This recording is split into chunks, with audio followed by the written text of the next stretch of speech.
Now we're live Yeah, but you sound staticky, gargly. and almost ready for the rapture. What are you doing? Boy, you got a lot of static going on when you talk. I'm Okay, is that, having a hard. yeah, I just adjusted my Logitech, my thing here. Is that better? Well, I What? think. Wait a minute. I gotta shut. There, I shut off YouTube. Try it now. Okay, how's that? Is that Yeah, better? yeah, Testing 1, 2, 3, yeah. 4. So are we live now or still backstage? Yeah, we're live. Okay. So anything you say can be Used again. praiseworthy of God. That's what it could be. It could be Okay. praiseworthy of God. Yeah, could be used against me. Yeah. Yeah, that's the that's those old negative nannies, you know. Okay. When Barney Fife puts handcuffs on you, then he'll use it against you. But when Jesus puts handcuffs on you, oh my God, he's happy with anything you say. Yeah. Is he? Of course he is. Yeah. He wasn't Because too happy with a lot of the things the Pharisees said. oh, you know, they ain't much trouble. That's what Jesus said. They ain't much trouble. He said it in English too. Yeah. Okay. Justin Hall is in the room. Who is he? Let's see. Can I join the community and YouTube? Yeah, I suppose so. Ace Theo. Love God and your community and YouTube. What the hell is this guy? German or something? Justin And Hall. I wonder if he's connected at all with Jeremy.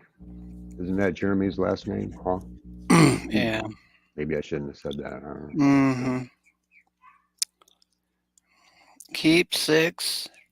Backstage. Oh, he was backstage and then he Yeah. had to leave. Okay. And Rasmo is a groupie.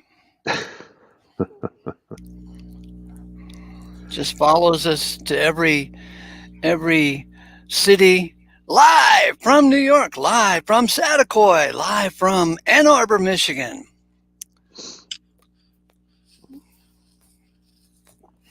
So, did you?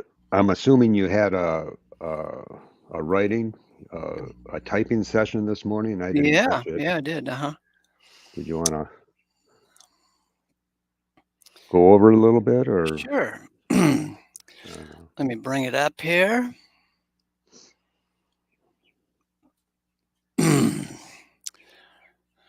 It's a short one because I didn't have much time. Due to the time change, you get all whacked out. You've done that before, right? Oh yeah. I read somewhere that a lot of early deaths happen because of the time change. Wouldn't be surprised. Because people get screwed up in their biology clock, and Sure. they end up having a heart attack or a stroke or some weird stuff. It was an article I read long ago. I forgot the exact details. Hi, St. Tommy. It's amazing the seemingly insignificant things that can drastically affect us. I know.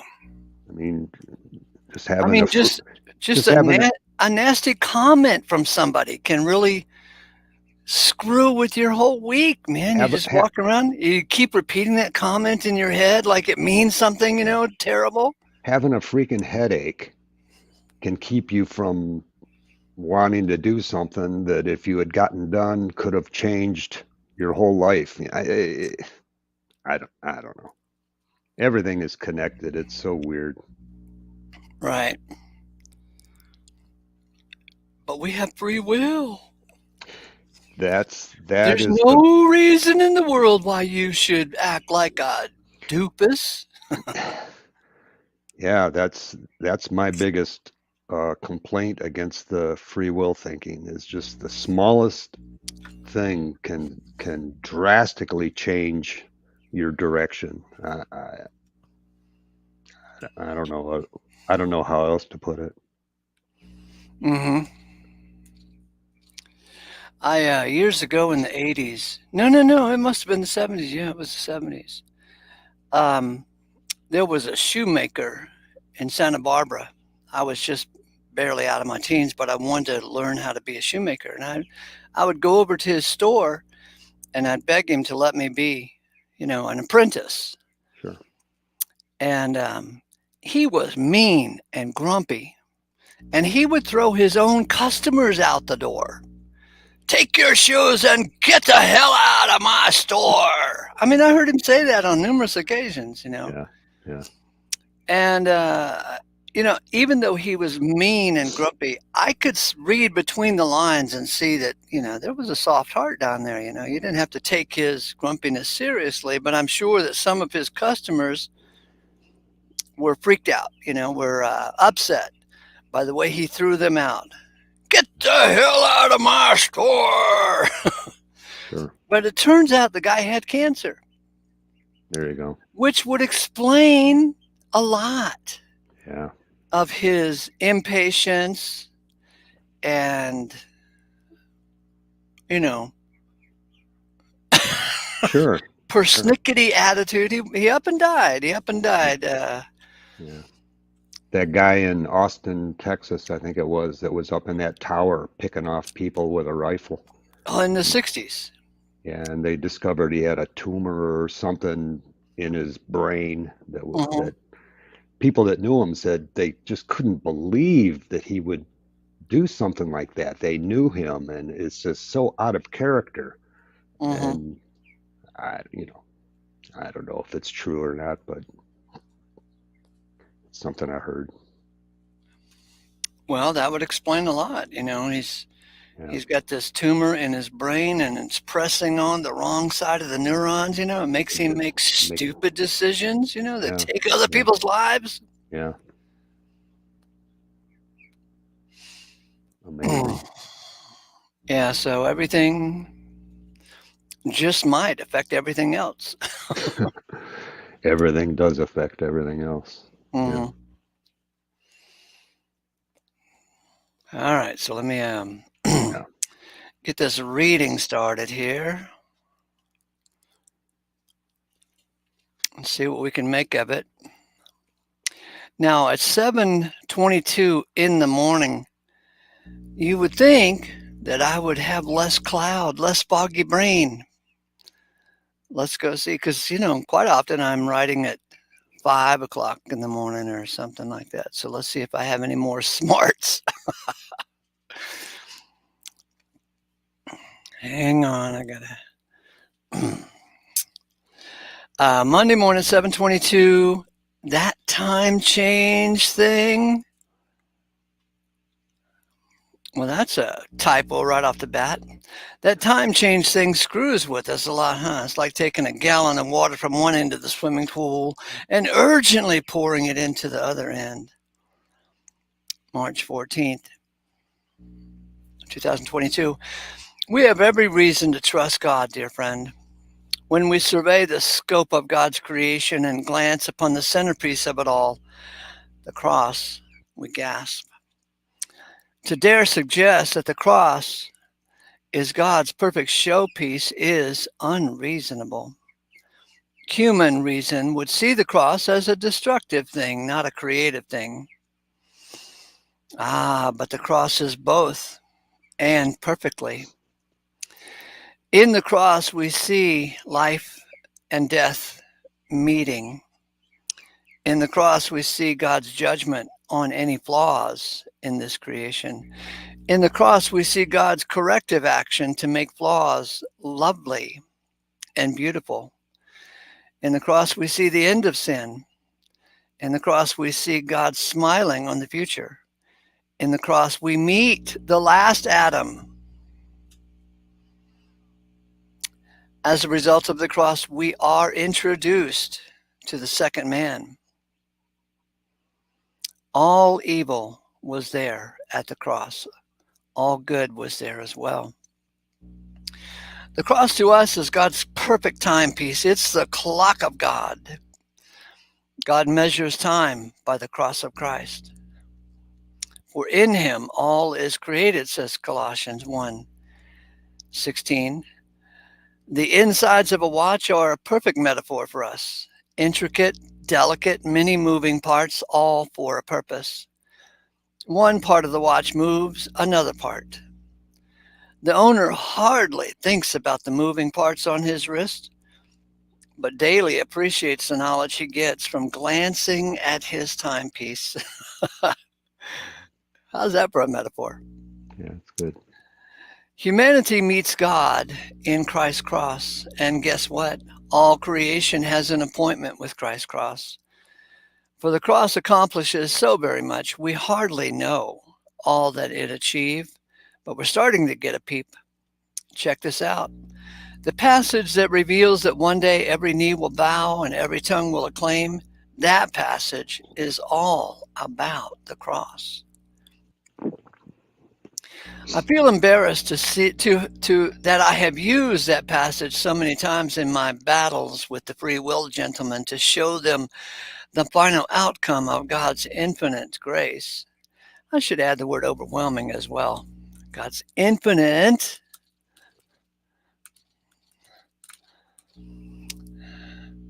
I feel embarrassed that I have used that passage so many times in my battles with the free will gentlemen.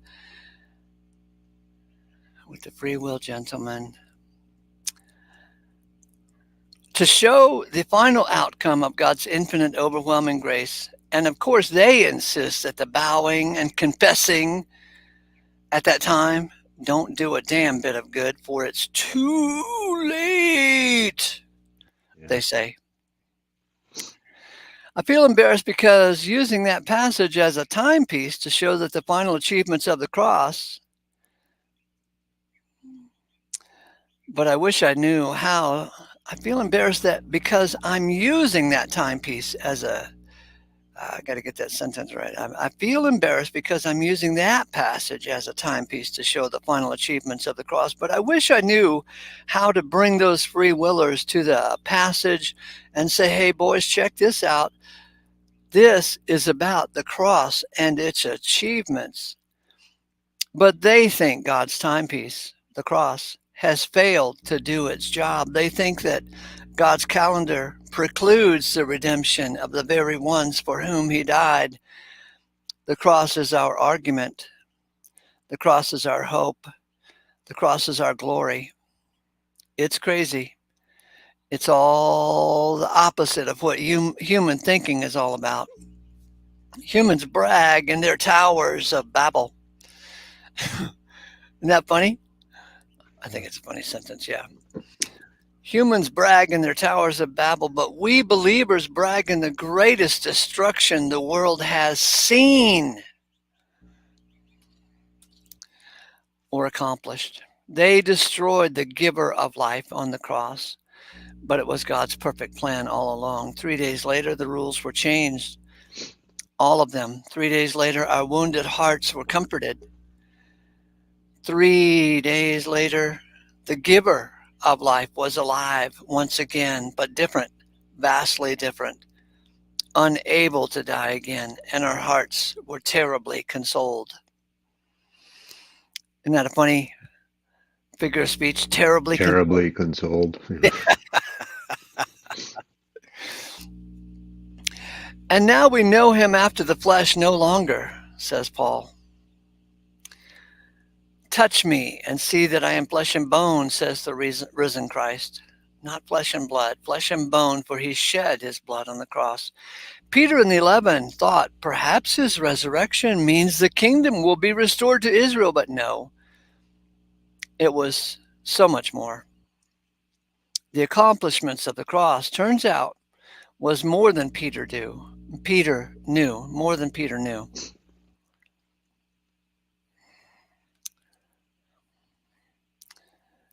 There's someone named Pam who's in the back room, but her devices are not connected, so it says. The accomplishments on the cross, turns out, was more than Peter knew, more than anyone knew. Paul reveals to us the most about what the cross accomplishes. But even Paul said, I cannot say. See his chat about going to the quote unquote third heaven. It seems good to me to say that the cross is God's timepiece. All time is measured by elements of change.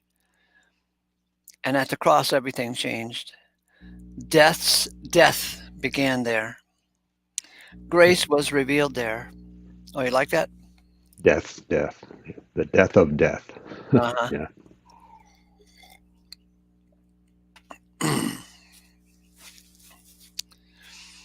Death began there. Grace was revealed there. Love was revealed there. Truth was revealed there. When he died, we all died. When he rose, dare I say it, we all rose in him. Human destiny is entirely dependent on the efficacy of God's work in Christ's cross. Human destiny is entirely dependent on the purpose of God.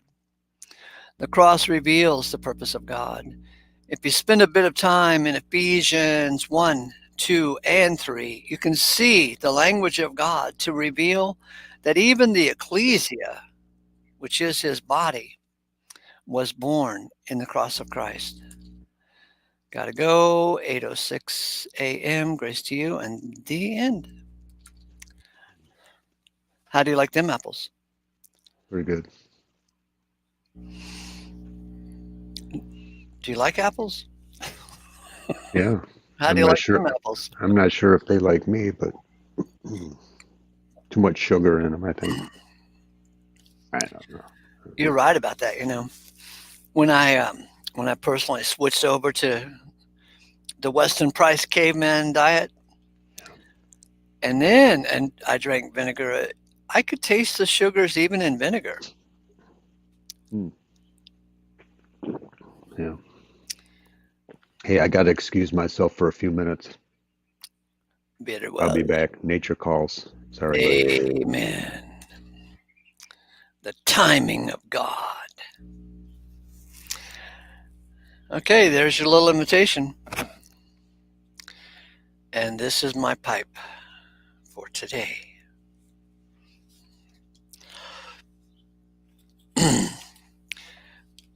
I enjoyed that little essay, even though I wrote it. I think it's pretty good that our message can and should be focused on the cross and on nothing else. Paul did go out of his way to say that the James gang boys were enemies of the cross. They don't see much there worth boasting in. And in another passage, he went out of his way to say that the James gang boys view the cross as a scandalous subject. Most versions of the Bible translate that word scandaleon, as the word snare. So they look at the cross as a snare. It's a scandal. It's something that trips people up. They don't get it. I didn't get it for many years. I get it now a little bit. Not anything to boast in my own intelligence, but I see now that the cross accomplishes everything I had personally wanted in life. You want to be close to God. Well, it happens in the cross, whether you know it or not.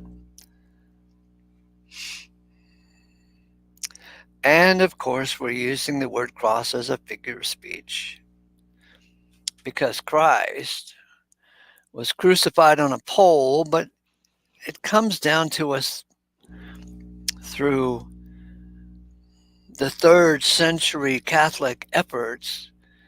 Instead of translating it pole, that Christ was crucified on a pole, we get this cross idea. due to some political crap that was going on in the 3rd century. Anyway, so we can live with the cross. It doesn't do too much harm to use that word because everybody has used that word. So we want to communicate in ways that can be understood. And if we have to go through linguistic jumping jacks and jumping through hoops to explain to them that the pole of Christ, they wouldn't get it. Is it What? a big? Does it matter? Does it matter if it was a pole or a cross or a tree or I don't know. A knife to the throat? No, it doesn't matter much because, it's the point is Christ died Right. for us. Right. And if we wanted to see and understand the big point of it, we would say that, the Roman crucifixion was just the most horrible thing. Yeah.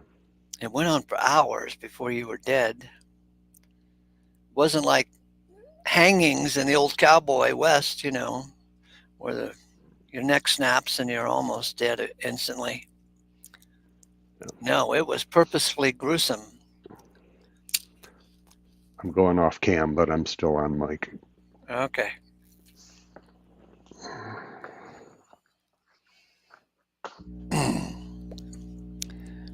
Yeah, so I think it's interesting to note that every reasonable question we have, every serious question we have when we come to the scriptures, I think we can argue our way back to the cross and see that the answer lies there for everyone. It answers the problem that was started through Adam. Mm-hmm. I mean,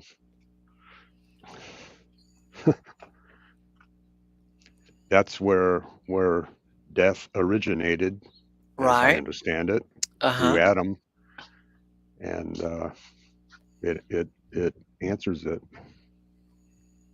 I'm not sure how else to say it. And we see metaphors, when we want to look for them. We see metaphors all over the place regarding this. Justin Hall is in the back office, but it says his device is not connected. So you want to try it again, Justin Hall?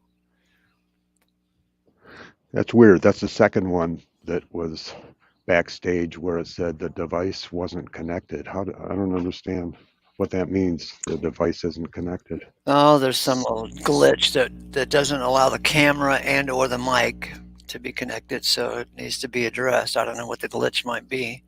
Yeah. So you're just halfway stepping into the backstage, but I can't even opt in to click you in if it has that thing on the screen, the device not connected. Anyway, so we see metaphors all over the place regarding this event. We can see them in the past, like in the Garden of Eden. It was the tree of the knowledge of good and evil. And dare we suggest that Christ was crucified on a tree? Yeah. Dare we suggest that Christ's tree, the cross experience was exactly the knowledge of good and evil that we really are getting in God's Aeonian purpose? We see good in the cross. We see evil in the cross. We see both perfectly. That's what the knowledge of good and evil is the perfect picture of the cross. And later on, down in Moses' time period, he lifts a snake up on a pole. Is that some type of symbolism as pointing toward the cross? And then we have the actual cross, And then way off in the future, we look in the book of Revelations, and it says, the Lamb slain from the foundation of the world. What is that but a reference to the cross? Yeah. Oh, Krishna has an idea. If the camera is still in use by another application, it's not available for StreamYard, and that causes the glitch. Also, the device may think that the camera on microphone is busy with another app. Does that explain that, Justin, why you can't tag in? Usually, rebooting the phone or tablet corrects the issue. So, Krishna gets a gold star for today. He gets a certificate in ace theological highness.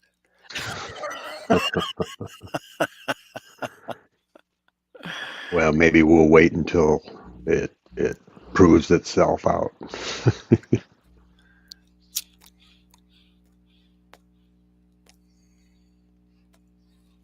Have you ever looked at that verse in Revelation that says Christ was the lamb slain from the foundation of the world? Yeah, I think the concordant says disruption Uh-huh. of the world. I don't know. Yeah. Yeah, you're right. The concordant does say that.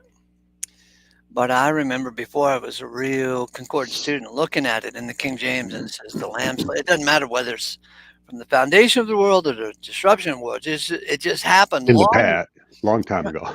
It happened before it happened, in other words. Christ was slain before he was slain.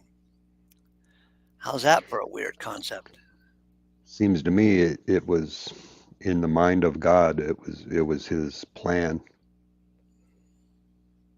Mm-hmm.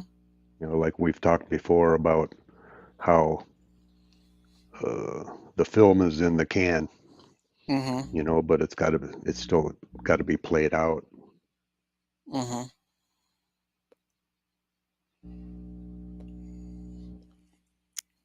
So Justin Hall, you're going to have to remove yourself from the stream, reboot your device, and then come back in.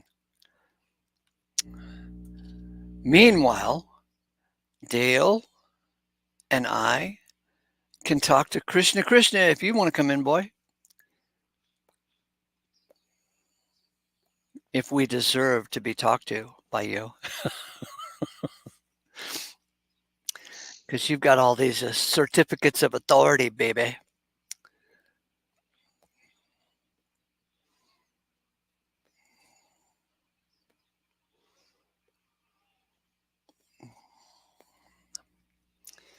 What'd you have for breakfast? Coffee. Just coffee so far. Wow. With butter? No, I actually didn't. I eat a lot of fat. Mm-hmm. So Jack Sprat could eat no fat. His wife could eat no lean. So between them both, you see, they licked the platter clean. You ever heard that poem? I have, yeah, pretty good team. Yeah. You know what was wrong with that poem in the children's book that I had? Jack was skinny and the woman was fat in the drawings, right? Oh, really? In the drawings. Yeah. They actually got it wrong. Yeah, it's the other way around. Right, because if Jack Sprat could eat no fat, that means he was on a high carb diet, and so he would be fat. Yeah. And if his wife could eat no lean, then she would be skinny. So the dumbass who made the children's book on that nursery rhyme, ancient nursery rhyme, they got deluded by the popular conception that you need to be on a low fat diet. Yeah. You know, that's proven out in raising cattle, as I understand it. Uh-huh. Even cattle that are grass-fed most of their life, before they butcher them, they put them on a grain diet to fatten them up. Oh. Even in the Bible, when the prodigal son comes home and the father is so happy, it says in the concordant version, slaughter the grain-fed calf for the Does it? feast. Yeah. Does it really? In the King James, it says slaughter the fattened calf, but Right. actually the words are grain-fed. Wow. So the truth has been known that grains will make you fat.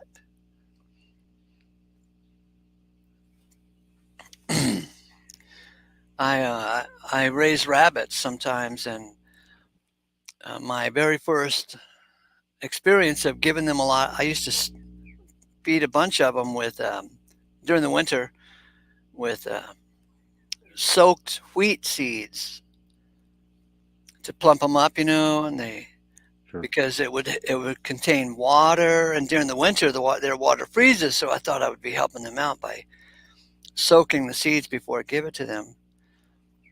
And then I went to harvest them, and they were really had a lot of fat in them. And I didn't know whether that was good or bad, but now I realize that's okay. It's okay for me wanting to eat it because fats are good. Yeah. It wasn't okay for them because they would have heart attacks and strokes.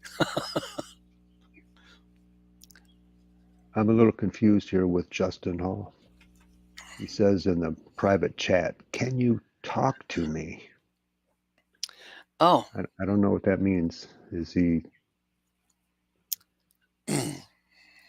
Okay, Justin. Um,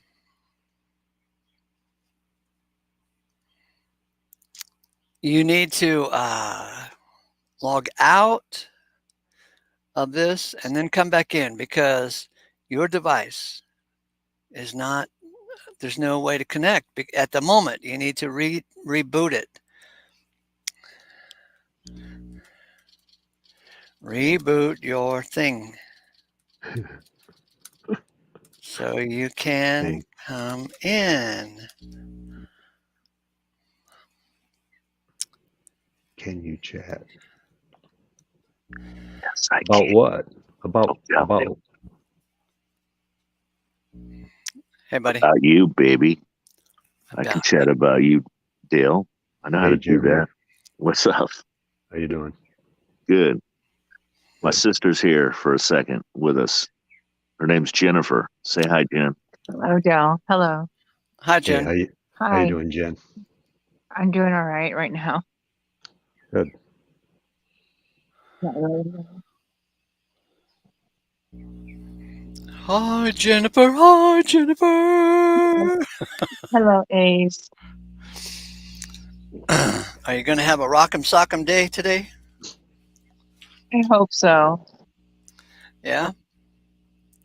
Yeah.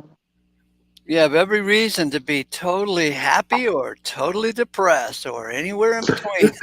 We just got a hunk of information downloaded and just got through mulling it over, and I was like, dang, Ace's show's running. It was one of those 20-30 minute, things. So we're sitting here, she's sitting here taking deep breaths. Oh man. I was too for a minute, and then I remembered God's all things were made for him, through him, and by him. And I was like, okay, okay. Yeah. What do you mean you were taking deep breaths? What was the We just got a download of we just got a breakdown of how a conversation went with my son and my wife and one of my older daughters. And it didn't. All I'll say is that how all this stuff goes. It takes you back. It doesn't go like expected, and everybody's emotions are involved, and everyone's perceptions and misperceptions become so real, and history gets rewritten. All of it, it happens to all of us. Yeah. But God uses all of that. That's what you have to remember: is there's a path. There's a line, and then there's a turn here and a turn there, and that's where your life must go to get to God being all in all. And if you lose sight of that, my God, you do get depressed during this little. But if you don't lose sight of it, you're able to actually display love, genuine, authentic. See, that's what I've realized. And I don't mean to be talking so much, but the authenticity is what is missing in all of this. This is what we're frustrated about. I believe this is it might not be the main thing, but I think it's so big, so when you can't communicate to somebody because you know that they are not believing reality like you are. Hey, I don't have my glasses on, by the way. It's Who's that? Krishna. It's Krishna, buddy. Yeah, howdy. Welcome, guys. It's good to Hey, be how's with it you. going? Pretty good. Same. Good to see you, Krishna. I feel honored. I feel honored, Krishna, that you're here. I feel honored to be here, sir. Mm-hmm. Wow, that's nice. That's sweet. My So, environment looks a bit odd. I've been residing in my truck for the last 16 months. So, Oh, that's lovely. Yeah, it is nice. It is lovely, yeah. that's my dream. Who the hell needs a 18-bedroom house with servants? I'm telling you. Servants' quarters and $3,000 rent. Yeah. No, that's the utility bill. $3,000 utility bill. That is you're in my fantasy right now, believe it or not. If you had a German Shepherd and a guitar hanging up on the wall back there and a German Shepherd. He's got a guitar. Yeah, I do. And then you got a view that you can change, with a turn of a key, and a couple tunes later, and you're at a different ocean view. Oh my God. Yeah, some oil paintings on the side of the road, selling some oil paintings for cash. Damn. Well, I'm a technician. I do appliance repair. There you go. When I run my business as I am. Oh my God. And I'm parked in a lovely place in between Boston and the Cape Cod, overlooking the cranberry bogs. There's not a lot to complain about. Although being Italian, I find a little room for complaining now. You're Italian? English, Irish, German, and half Italian. But do you know what Italian Alzheimer's is? My mind goes right to Sicily, but other than that, I don't know. Italian Alzheimer's is where you forget everything except a grudge. Yeah. Yeah. I had that when I was younger, but thankfully I've matured a bit. You have matured? Preposterous, inconceivable. Well, I'm 56, so. Inconceivable. Are you married? No. No. Oh, no. That wasn't a no. That was a no. Yeah, I like to think that I'm married to God, but we'll see how that pans out. Have you ever been married? Briefly, many years ago. Very briefly. Man, I'm falling in love with you. Well, love is good. Whatever. So I'll finish my thought, and then I was going to listen. I noticed I need another cup of coffee. I need one more. But I was saying about before you got here, I was just explaining that we were in a moment of, when you hear news, it's like, dang, wow, it's hard to hear. And you're shocked and all of that as you're processing it. But then I went through the whole, when you remember God is, I don't know your exact beliefs or not, but I believe God's running everything for a purpose. And there's no accidents and no mistakes. And sin is a tool, and so is evil, made by God. And he says it in first person in Isaiah 47 verse something. It's in that scroll somewhere. 45 verse 7, yeah. 45:7. But the thing is in all these human conflicts, pulling it out from my personal thing, it's the authenticity that's missing. And it's frustrating when like one person, and all of us will have the truth about a matter, I believe, and it'll be like a pinball machine, because we're all so messed up and we're all so selfish and justifying. So it just depends on, which moment of that movie clip you're watching when someone is actually going to be right and justified and have the right, to blah, blah, blah. And that is just a ball that's passed back and forth because we're all mixed up and we're all not right at times. We fall into ditches, but the fact that we're all freaking lying about it, my God, frustrating. What the fudge? And then hiding this shit, hiding it, the fact that we're all lost and everything, and then fighting so hard for our point of view that we are sold on, that can, There's never been any history of a human being wrong or being convinced of something that's not right. No. I mean, it's just, we're crazy. We are crazy. We need Christ. He made it this way. It's just, there's no other way out of this. There's only one way to be authentic, and that's with Christ. And then you can really be around people that don't care about their sin and don't care about their veneer, their blue pill veneer to fit in. And that's not bragging. I'm just saying it's refreshing. It's different to be around people like that. That's all. So Krishna, how did you stumble on this channel? Just listening to religious discussion communities in general, just following other folks around here, to and fro and here and there. Found, thankfully, a sane channel amongst all the insane channels. You think we're sane? Yeah. Have you lost your mind? I have, yeah. Yeah, well, I mean, compared to I won't name names, but go ahead. We love Please do. Yeah, we love gossip. the vulgar, obscene, swearing kind of channels. Leave it at that. Oh yeah, okay. The vulgar, obscene, swearing. I know. Yeah, I know those guys. Yeah. I know you know who I mean. Yeah, they're kind of deadly, man. If you have any sensitive feelings, because they're gonna get them.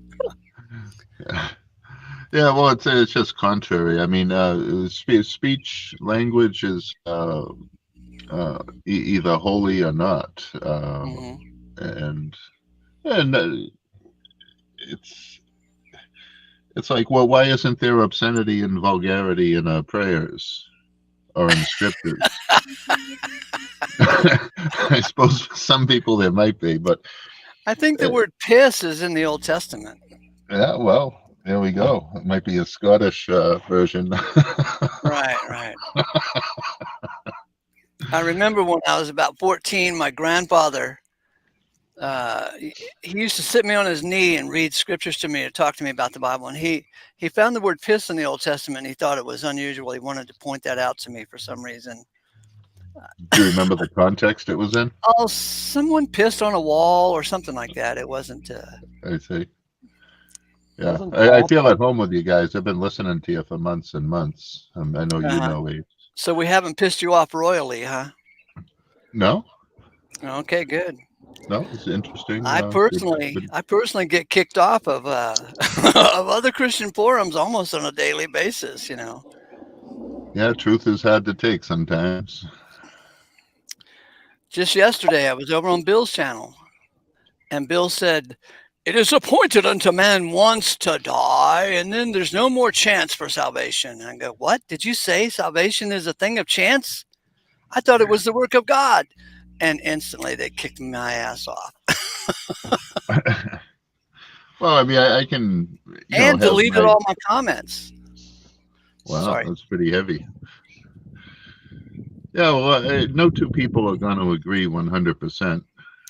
No matter what you do, even if you get married. So I've just accepted that people have different ideas and views from their own experience and depth of knowledge, and it's all good with me. I'm at peace with it. I don't think we all need to agree exactly to the T. That's for sure. Sorry about the noise, guys. I didn't hear any.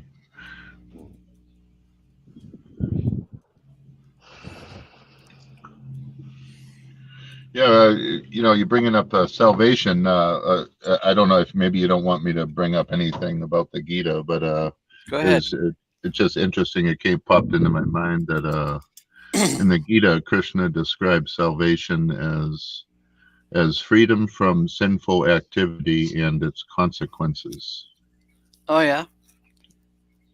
Freedom from sinful activity and its consequences. Yes, sir. Huh. Like hitting your thumb with a hammer?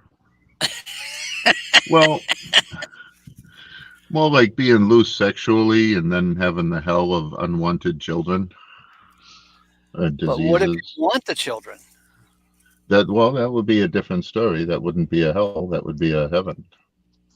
There is I think the song is by War from the 70s. Papa was a rolling stone. Wherever he hung his hat was his home. Yep. Wherever Krishna drove his truck was his home. True that is. Wait a minute now. So Krishna says, no, the Gita says that salvation is freedom from sin and its consequences. Yeah, sinful actions. Sinful actions. Yeah, I'm in a Calvary Church parking lot right now as we speak. Say that again. I'm in a Calvary Church right now as we speak. Really? You are holy. You nailed it. Is it a Calvary Chapel church? Yeah, that sounds right. Yeah, I have some experience with Calvary Chapel people. Yeah, I haven't gone in. My friend's wife has got some issue, so I didn't want to go in to not disturb her peace of mind. But I was going to go in yesterday, but I decided not to preserve peace. I'm at peace. She has some problem.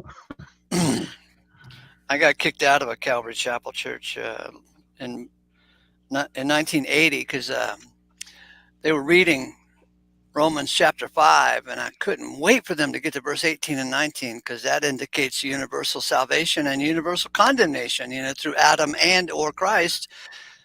And in verse 18 and 19, and they just jumped over those two verses altogether. I raised my hand. I wasn't going to let them get away with that, and the church bouncer came and threw me out. They call him an usher. I call him a bouncer. Yeah, he was to you. Out. Hey, do you have any particular thoughts on the great platform at Baalbek, Lebanon? No, what's that about? Wow, you don't know about that. No. You got to watch a whole bunch of videos about Baalbek, Lebanon, the great platform, the Trilithon, the largest stones ever cut on Earth by humanity, even to this day. They were recently discovered or recently built, or what? No, the Romans tore down something the Greeks built and built the Temple of Bacchus, the Temple of Jupiter, and the Temple of Venus. Before that, the Greeks tore down something which is currently unknown and built Greek temples. And I forget the fella's name, but one of the ancient Greeks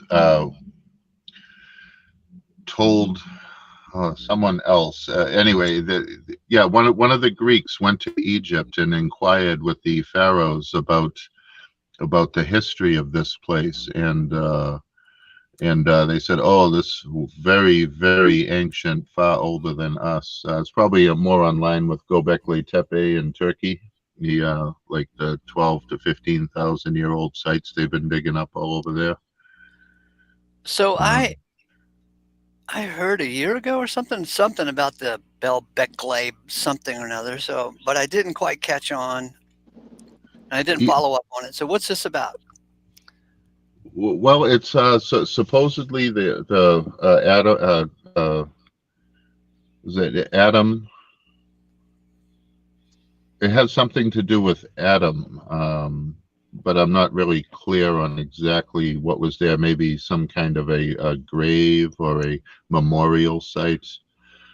Some others, it's not a popular idea. However, supposedly India used to rule to the Mediterranean back in what we would call our prehistory. And so, I wonder if maybe it was something even Indian in origin. But it's just a fascinating place. Even the temples, the ruins are profoundly breathtaking. And it's well worth spending a few hours looking at a few videos there. I would say to anyone within earshot, the Baalbek, Lebanon. I mean, you can look at tourist videos, actual documentary videos. You'll find that it's Baalbek, by the way. Now, I recently spent 6 hours watching something about the mud floods, and it was almost a documentary, except for one small problem. The whole 6 hours was just one conjecture after another.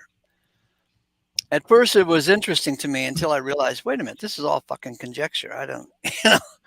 Yeah, there's likely to be some of that with this Baalbek location. However, it is in the biblical region, and there are biblical associations. How accurate they are, I couldn't tell you, but it is very interesting. At least I found it quite fascinating. So you're saying that the Romans built on top of the Greek temples. They tore down what the Greeks built and recut the stones. They tore down. Yes. They didn't even use the old stones? They did. They recut them into Roman designs. Mm-hmm. And the Greeks did the same thing. They tore down something that was there previously. Even Google image search would give you the idea of what I'm talking about. There's profound ruins there. Mm-hmm.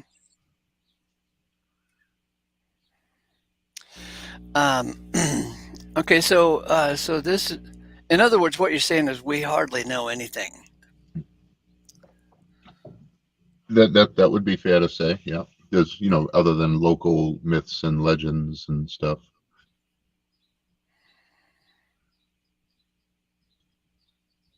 Wow. And now the Islamics, have run of the area, and it's a sight worth seeing before we die. That's for sure. I mean, even if it's online. Mm-hmm. And then there's a quarry nearby with still really the largest stone on Earth. That's still uncut, and they've been digging and finding more of them. And so, is this this temple area, Baalbek temple area? You're suggesting it was from the time of Adam? That's what the locals or we don't say. know. Yes. Oh, we don't know. That's according to local legends, kind of thing.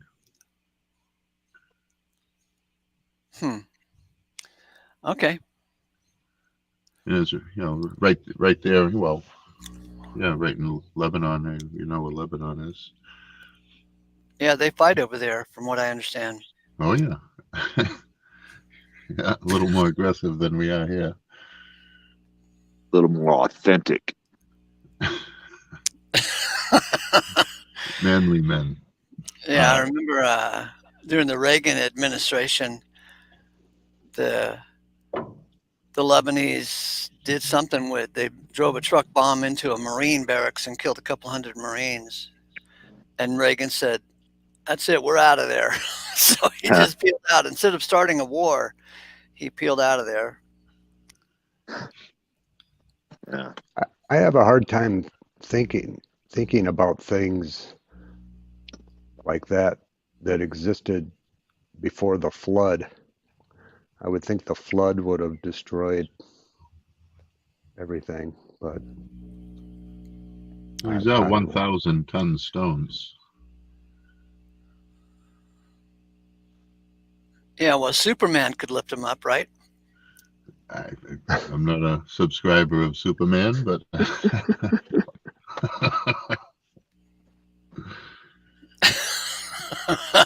He's got his own channel going. You can subscribe. Yeah, I suppose I could. Nah, I like researching the divine topics. So this is weird. Justin Hall is in the back office. his device won't connect with us, so I can't bring him in to the talking head section. But he keeps putting up these screen shares. I guess he's trying to figure out how to get in.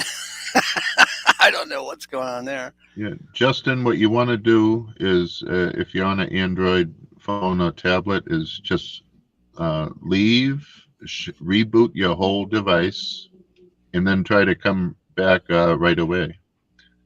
And by the way, Ace, I was unable to see the links that you posted until I turned on incognito mode on YouTube, and then I was able to see the links. I don't know if they're somehow blocked from me viewing. Oh, they're obviously blocked from me seeing them somehow.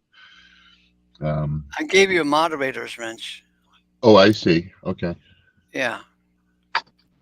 And Well, just so you know, the rules with the moderator's wrench is that's so that people cannot kick you out, but I don't want you kicking other people out.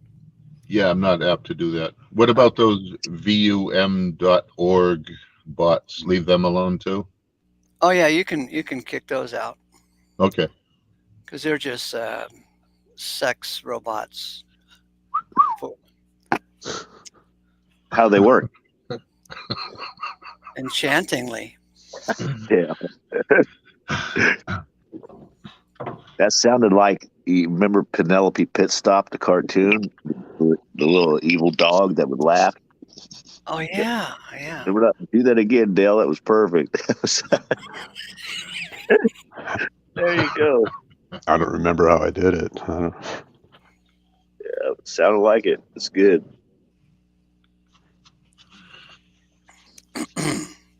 There's some great cartoons. Dastardly. Duke Dastardly. Dirk Dastardly. Anyways. There's some great cartoons in the 70s and before. Yeah. And then when the politically correct universe showed up, all the cartoons are really boring. Yeah. I mean, Donald Duck in the 1930s was kicking a lazy donkey. He was kicking it and yelling at it, but man, the Donald Duck of today is so nice. Yeah. The worst that Donald Duck, that was worst. the abuse of Donald Duck. Oh, yeah, right. The abuser. We call it Don the Duck. It could be gender fluid to fit in with the modern day. Oh, yeah.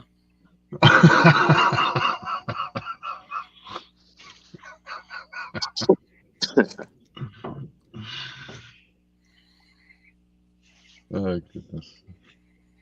Smack the bot. Who's that? Leave my bot alone. Who is that? I don't know.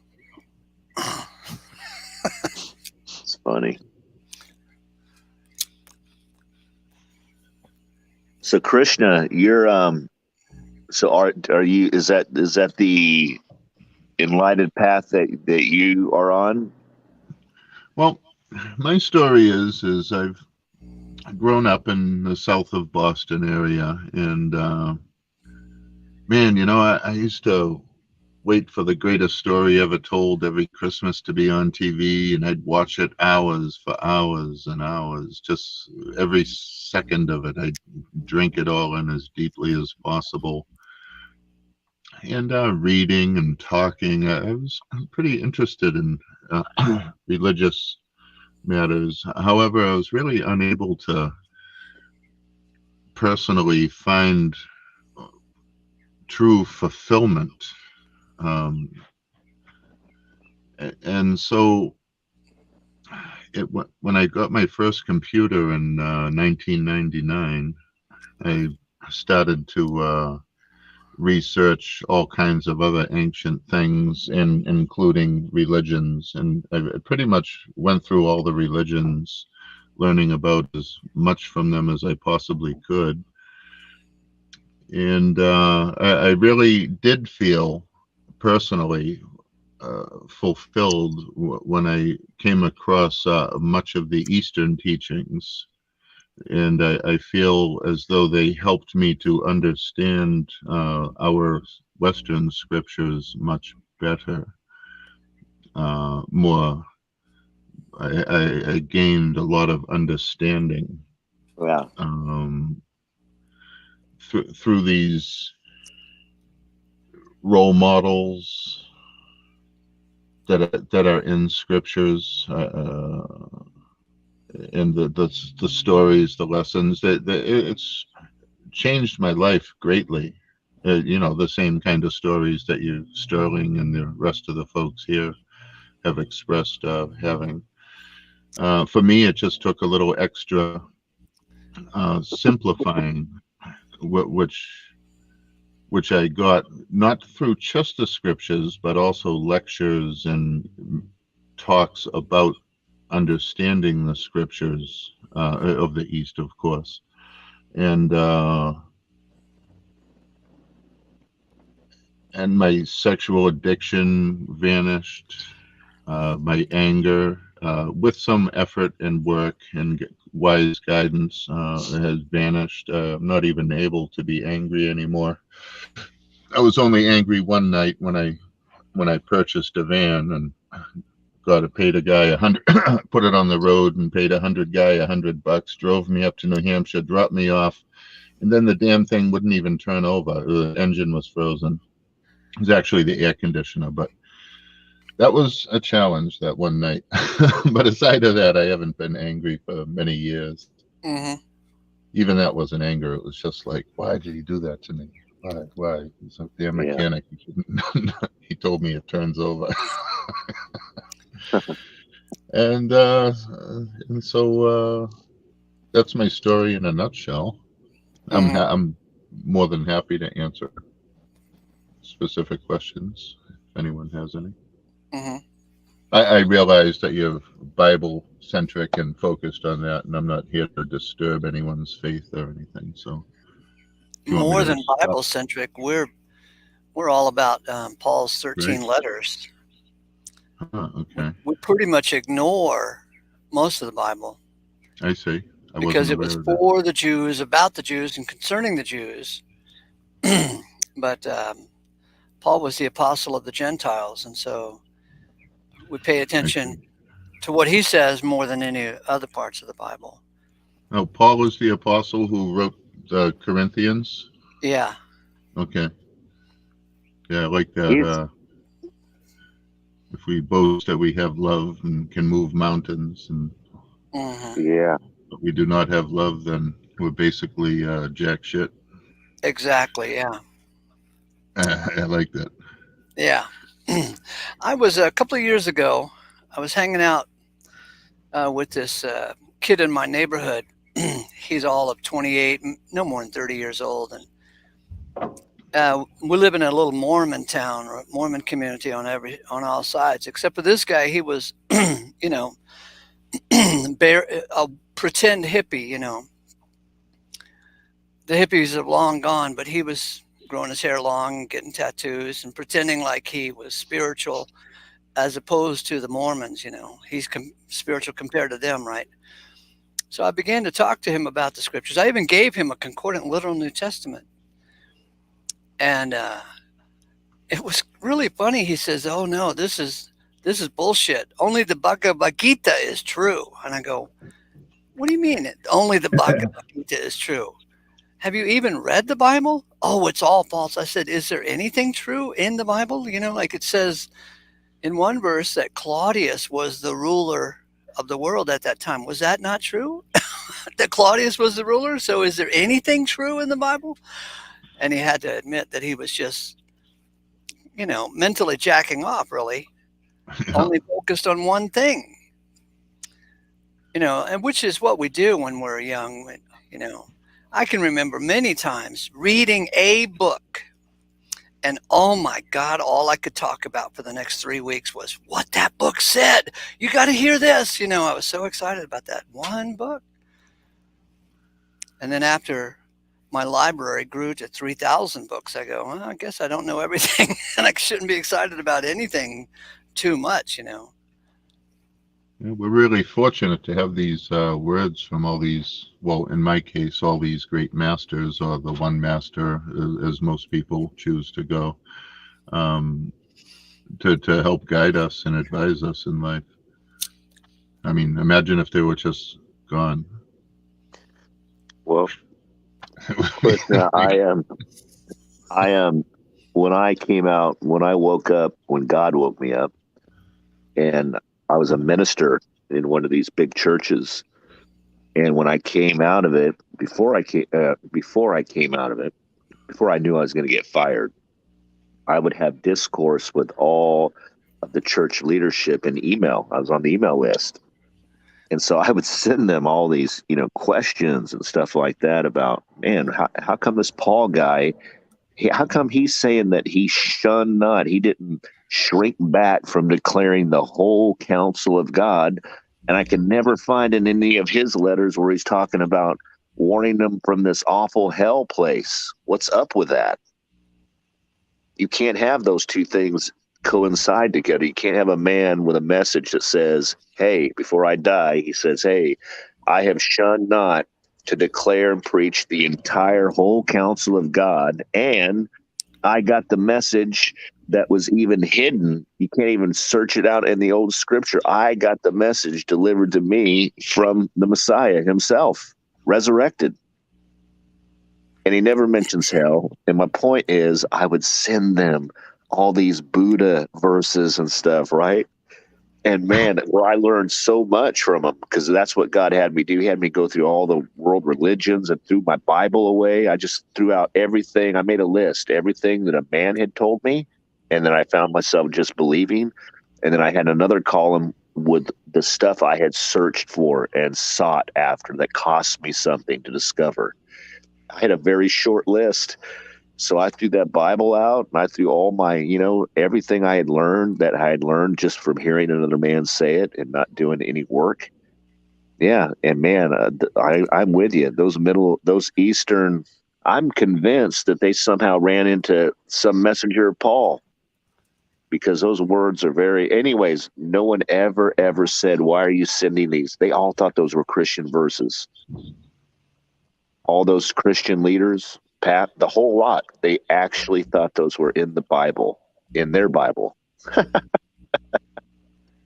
thought you'd get a kick out of that. In other words, they certainly- didn't know their own Bible. Any fancy sounding phrase. Oh, that Yeah, must and they agreed with it, and they showed their agreeability with it, because they didn't even say, hey, well, you can't use that verse in this way. I mean, no, they couldn't argue with any of it, and none of them pointed out that it was Krishna or Buddha. I sent them from several different. I love his response about Christianity. He's like, man, I love your Jesus. He's wonderful. I just can't stand his followers.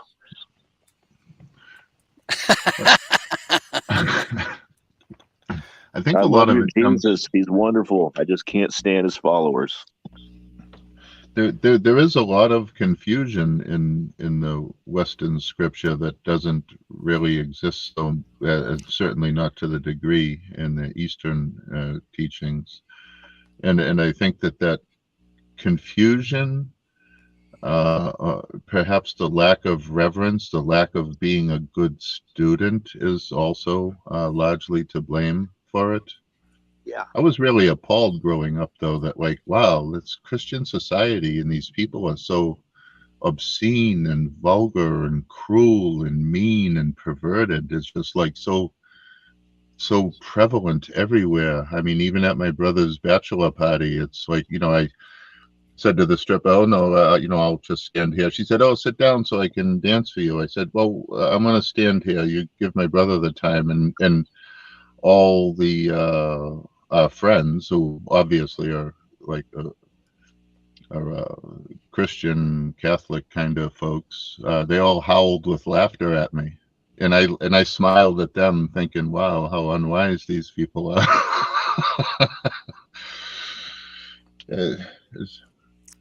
Anyway, that's what drove me to seek outside of my own culture, is just the profound and blatant lack of authenticity in my culture that I knew.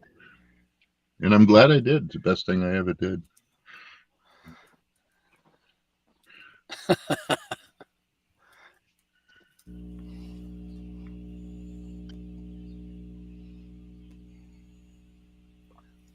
Yeah.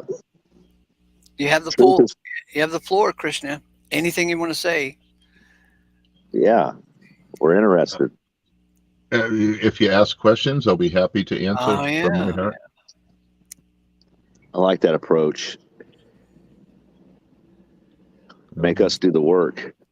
Right. Well, So, I mean, you're fascinated with Sterling's insistence that we never leave this idea that all is out of God, through God, and into God. well, I like his his ideas about love, and a lot of things he says just resonates with me. Mm-hmm.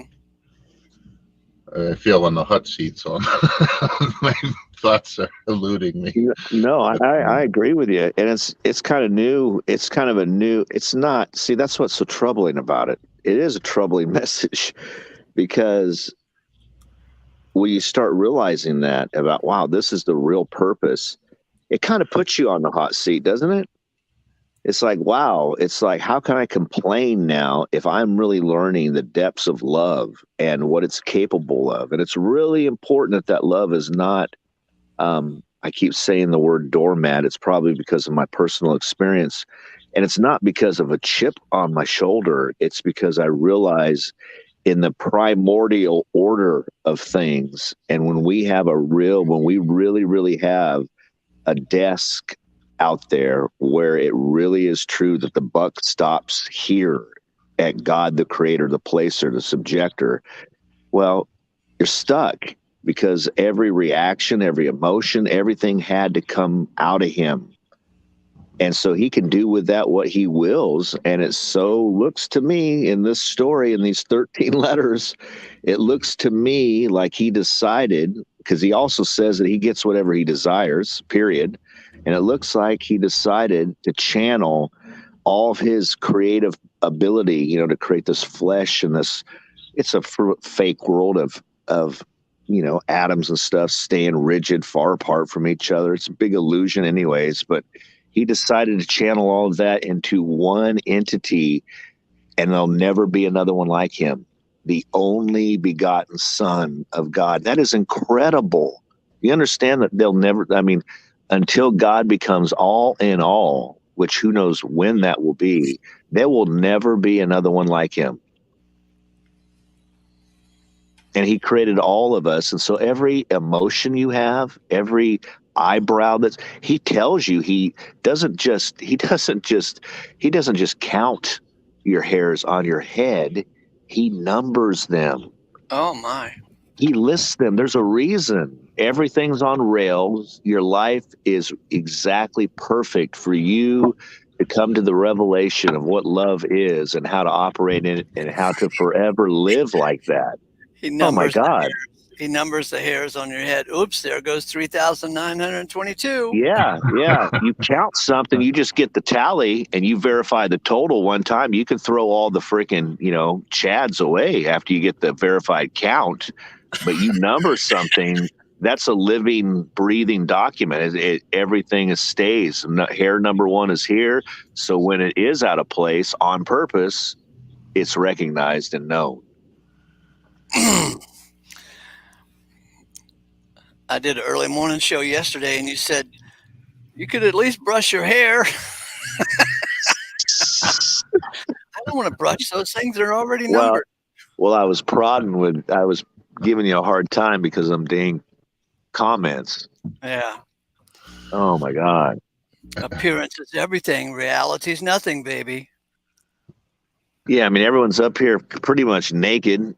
I would think so. In the sense of, we only see each other from here up. So do you guys have pants on? Do you have pants on? Be honest. Well, none. You found me out. None. Zero. Matter of fact, I'll put a song track to it. What is that? Blowing in the wind. How's it go? Never mind. But yeah, the what I mean by the naked thing is, how would you say that? I don't think people that are on this channel talking, it doesn't matter where you come from, you can tell that some stuff has been beat out of them, or they just, well, I guess it's like when I asked Ace, when I was attracted to, like, who are you? When you're saying some heavy stuff, and I said, what made you do this? And he said, I think I could quote it. He said, well, I'm something 60 something, 67, 65, whatever his age is. And I've lived this and that. And I realized one day that, hey, I just don't give a shit about anything anymore. So I might as well throw a channel up there because I don't give a shit. And I was like, wow. So there it goes back to that authenticity, you see? And that's what's attractive.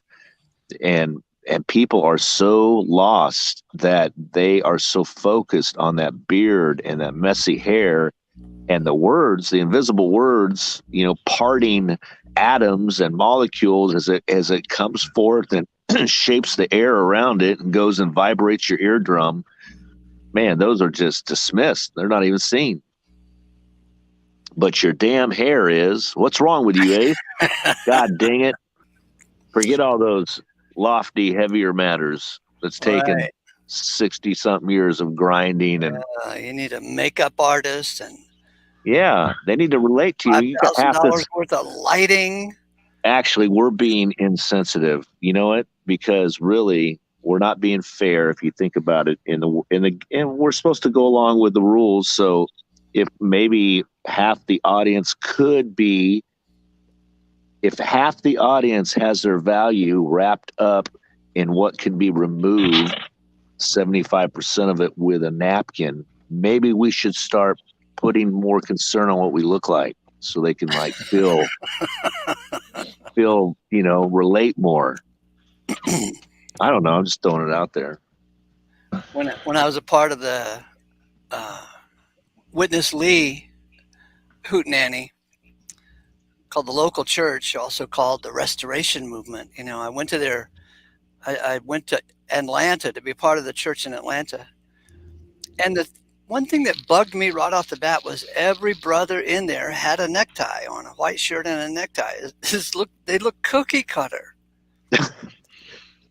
I bet you they don't even know where the damn necktie came from. I bet you they never stopped and thought, what the hell am I being asked to wear this necktie? Where did this come from? It's a stupid story.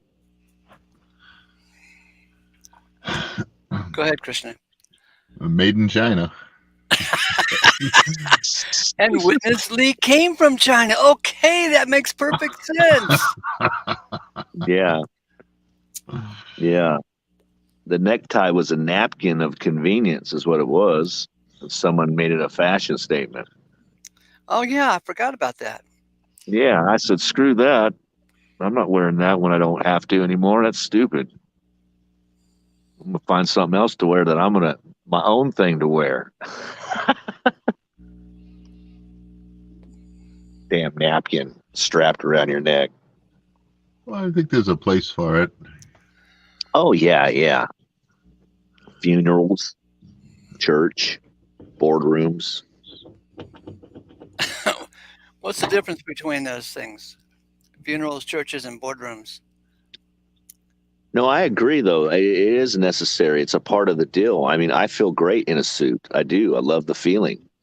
And I know God wanted me to feel that way. And I know it's a big fraud, because society, you could put a suit on, and let me tell you, if you understand what that suit does, if you really comprehend it, my gosh, just society is just so, by sight alone. They are so driven by what you look like. It's amazing. But yeah, the suit is good because it is a pecking order, and it does set some boundaries. For instance, you're not going to have the lower dregs of society that are out doing and wasting their money on drugs and stuff. They're not going to be able to whip up $350 real quick to be able to fit into a meeting, of wise men that are affecting society. You see what I mean? It's kind of built in, that little piece of it. Or am I crazy? Of course, you're crazy. Boy, am I crazy? And this is kind of working. Yeah. Yeah. It's appearance. That's why you should comb your hair. I'm telling you. Okay. Yeah. He told you, man judge on the outside appearance. Who wants to sit in church or anywhere else surrounded by sweaty, smelly people who haven't wiped their ass in 4 days? There you go. There you go. You know, it's gonna, Who does that? not me. I think that phrase is funny. I've certainly had a few people near me in my life that it's like I couldn't wait to get a hell away from them as fast as possible because of crazy. I remember. illness. I tell you, I don't think I have ever, because I had a shot. I remember the first time I smelled BO. Oh my God. I could not believe it. I was like, that happens if you don't put this stuff on and this and that. I have never been accused in 30 years of smelling like BO because I was so petrified. And see how much effort I've put into my life around that stupid thought? Man. And I think that's exactly what scriptures get to is so that we don't mentally stink. Yeah. At others, so that we're edifying and uplifting to others as much as we humanly can be. Right. So that we're making the world a little more like heaven and a little less like hell, you know? Yeah. But what if someone that made it lets you in the back curtain and lets you know that you're just like everyone else, so there's no bragging rights whatsoever? And then he let you know that this is all rigged, this go around, and he invites you to play the game with him. Hey, Christian, I got a question for you. Sure. So apparently you don't have a problem with us insisting on God's work in Christ's cross Certainly not. and its magnificence. Wow. I love this. Man. See? Man, this is just amazing to me. All these people saying that their religion is such at odds with others. You know what? It's a fraud too. It's a war machine. No, I enjoy all religions. What? Islam is slightly different in that they don't believe generally that the divine can manifest on earth. But even still, I mean, you know, talking with Islamic teenagers and people in their 20s and even older persons, there's a lot of very beautiful people there, and you know, they're not out to behead and chop up and all this stuff. You know, they're growing, and there's beauty, ugliness, and beauty in every faith.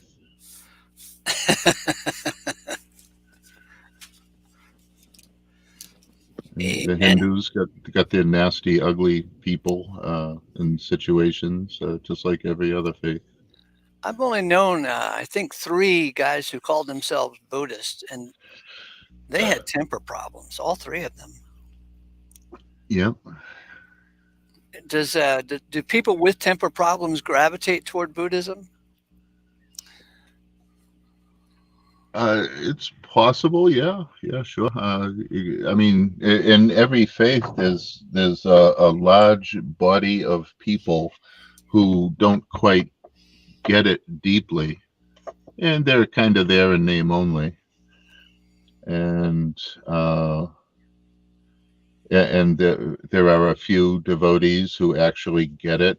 You know, like the fella Sterling, for example. You know, he's talking about loving everyone, every living thing, and seeing everyone in God and God in everyone, just like the Gita says. And you know, I think he's really like raising himself pretty to a pretty nice and lofty place to be.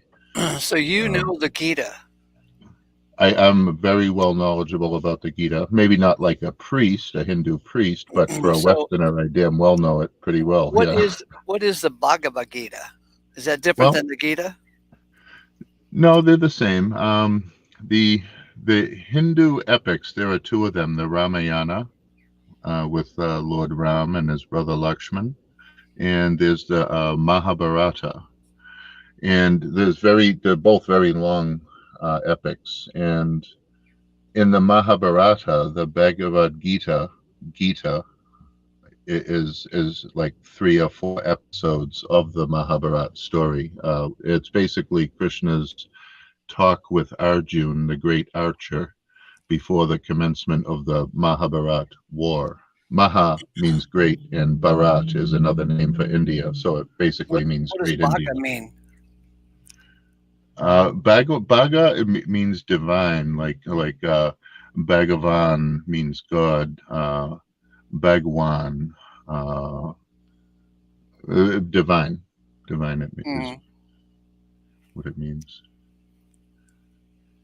Is the word Bhaga a word by itself, or do you need to say Bhagava Gita?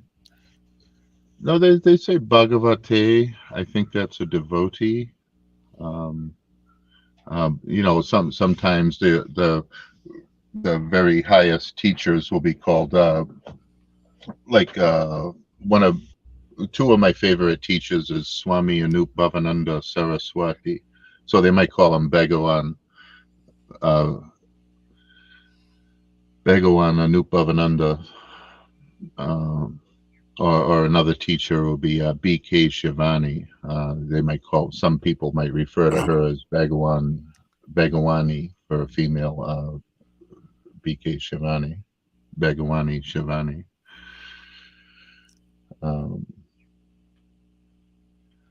It basically means holy person, wise person, someone with divine inclinations or knowledge.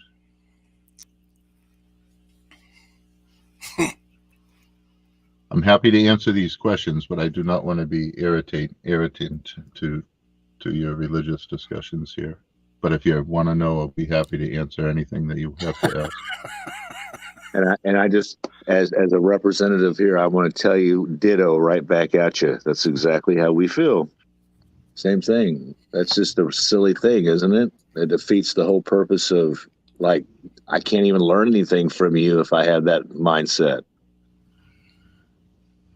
To be honest, to the core of my thoughts, it's like there's only 2 faiths on earth, the ugly mind and the beautiful mind. I think that all scriptures are trying to teach us to be less like a devil, more like an angel, or more like God, and being loving and beautiful and edifying to everyone around us.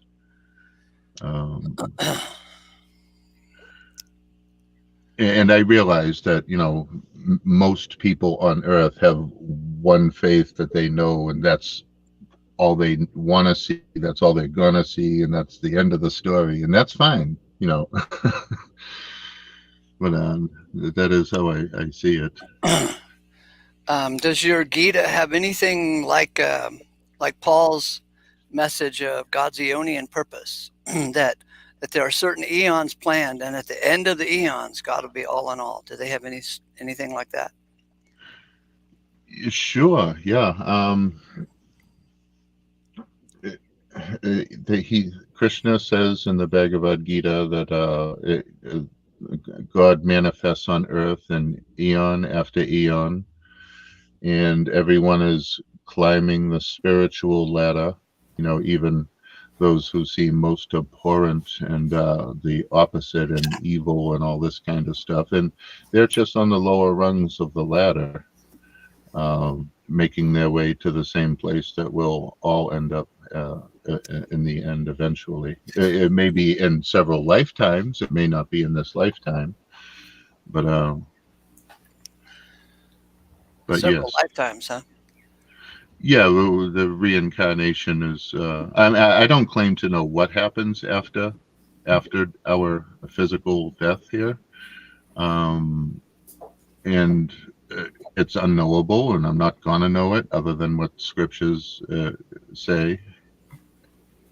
So I have taken the scriptures to mean that we're to make this life more like heaven, less like hell. There's no need to be abusive to other people or mean to animals and all this kind of stuff. And just being basically a scourge in society instead of a blessing to of society. And even all the scriptures say, where is God? God is within. God is in the kingdom of heaven. Where's the kingdom of heaven? The kingdom of heaven is within us. And so that means not only me, it means within you. That means within someone who's attacking me, someone who's trying to be cruel and mean to me. That's like God is within them. The devil, God and devil are within all of us. And it's up to us, I think, to foster the more divine qualities and shape ourselves more like what we want to be, which is obviously good and wholesome and healthy. There's so much to talk about. It's hard to keep track with everything. Now, one thing that I say on this channel, and I have to give credit to Adler Loudy, he's one of our heroes on this channel,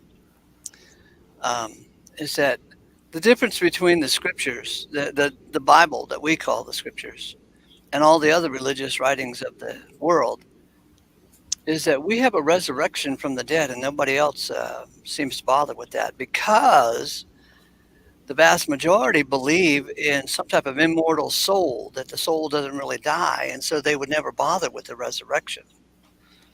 But as we have studied the scriptures, the soul is not immortal. When a fellow dies, he's dead, and the soul goes back to the unseen realm from which it came.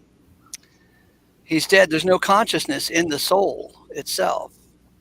The only consciousness is when the spirit joins the body and creates the soul, you see. And so it's striking. I think that's a striking, interesting thought to go down, that we have this resurrected Christ. And, Muhammad was not resurrected, or I don't think Buddha or Confucius or any of those other guys bothered with the resurrection, because, as you said, there's, what'd you call it? Reincarnation. Reincarnation, yeah. It's a striking difference. Like, what the hell is this all about? How do we figure this out? Yeah, and I don't claim to know which one is the truth, or if they're all true for different people. I have no idea. But I do know that I've cleaned up my life a lot. I've healed my old emotional wounds so that I could make spiritual progress, which I think is a vital step that many miss, is to deep cleaning of old emotional wounds, and then spiritual growth. And I do know that I'm being the best me that I can be. And if God's unhappy with me, I'll take heaven or hell or nothing or whatever is or isn't with a smile. Oh my goodness! Look at that! My gosh! You get an Ace Theological certificate for that. I thank you. I Give hope it him a comes with star. some cash. Come on, give him a star. Give him 2 stars. To start him out with 2 stars. How much cash does that come with, Ace?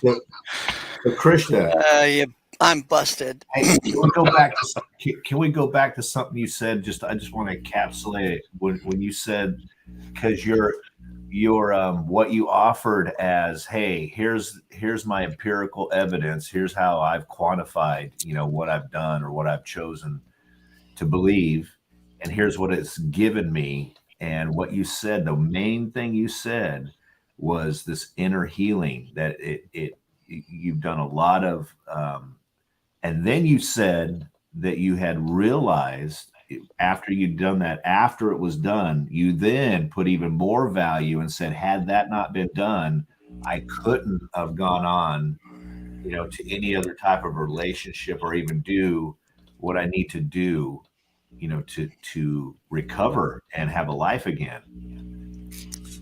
What's that mean? What are you talking about? What did you heal from? What was healed? Well, being molested when I was 8 years old by my father's friend. What's that? I said not necessarily what's happened to you. I mean, I'm saying, but I don't mind. I have nothing to hide. Just being a sex addict, being an angry kind of person when I didn't get my way selfishly, these typical immature ignorances that that I think most of us suffer from at some point in life.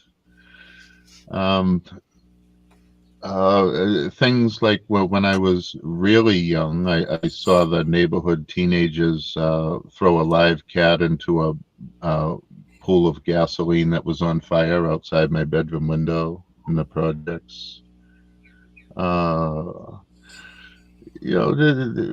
Maybe relationship issues with a family member, like it was just all bitter, like Ace was saying earlier, these things play over and over in the mind.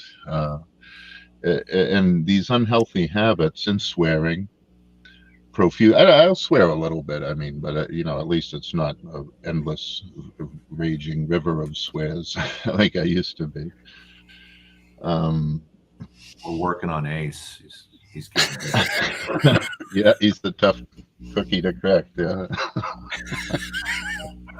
I'm busted again. So healing, and forgiving others, forgiving myself, forgiving even people that have long been dead, that are still alive, that are not yet born. Just total 1,000,000,000% full, unconditional forgiveness across the board for all my mistakes, others' mistakes, against others and myself.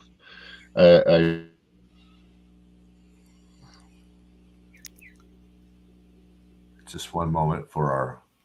Go ahead, Ace. You're supposed to plug the product now. Oh shoot! I don't know if we're all frozen or if I'm just frozen. I think it's him. Yeah. So this is the product placement plug. Actually, I got him on pause. Go ahead. We have to do it right here. Okay. This section of the Ace Theological Commentary Hour is brought to you by the Missing Sock. We're back. Oh yeah. Okay, we're I'm back. On a weak Wi-Fi signal. That was perfect. This healing and emotional healing of all my emotional wounds thoroughly and completely. Like my uncle used to strap my head down against his fat belly and stuff food in my mouth until I vomited on the kitchen table. Then I'd be punished for it by being sent to my room without dinner. And then in the morning before school, I'd be presented with the same dish of food again. And then when I got home from school, I'd be presented with the same dish of food again. He'd give me really hot, scalding hot baths. But I'd get into the water, even though it would make like this really red ring where the hot water came up. It would swell my skin and make it red. But, I'd get right in there and I wouldn't complain. I would just say, it's really hot. And, and he kicked the shit out of my dog and made my dog run away from home. Stuff like that. I just totally forgived everything in my life. Wow. Everything. And that was like very powerful, and it took the little dingleberries out of my spiritual growth, little shit balls. It's like this terrible things. It's essential. I do declare. A bidet will do that too. Just for anyone listening. Would you say Daniel? I said a bidet will do that too. Oh, yeah. Yeah, an emotional bidet. So Krishna, I met this fellow a couple of years ago who was really pissed at life itself. Yeah. He had a scowl on his face all the time, And I got into conversation with him.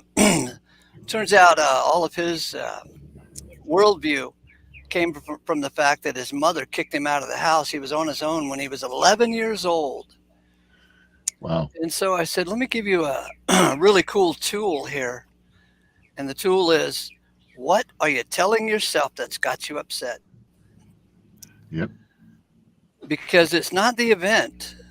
It's the story you tell yourself about the event. I said, what if you told yourself the story that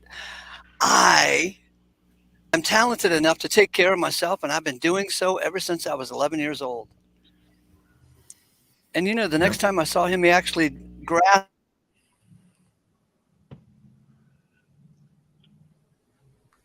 You're supposed to match him. That's the game we got going here, Krishna. You're supposed to do it with me.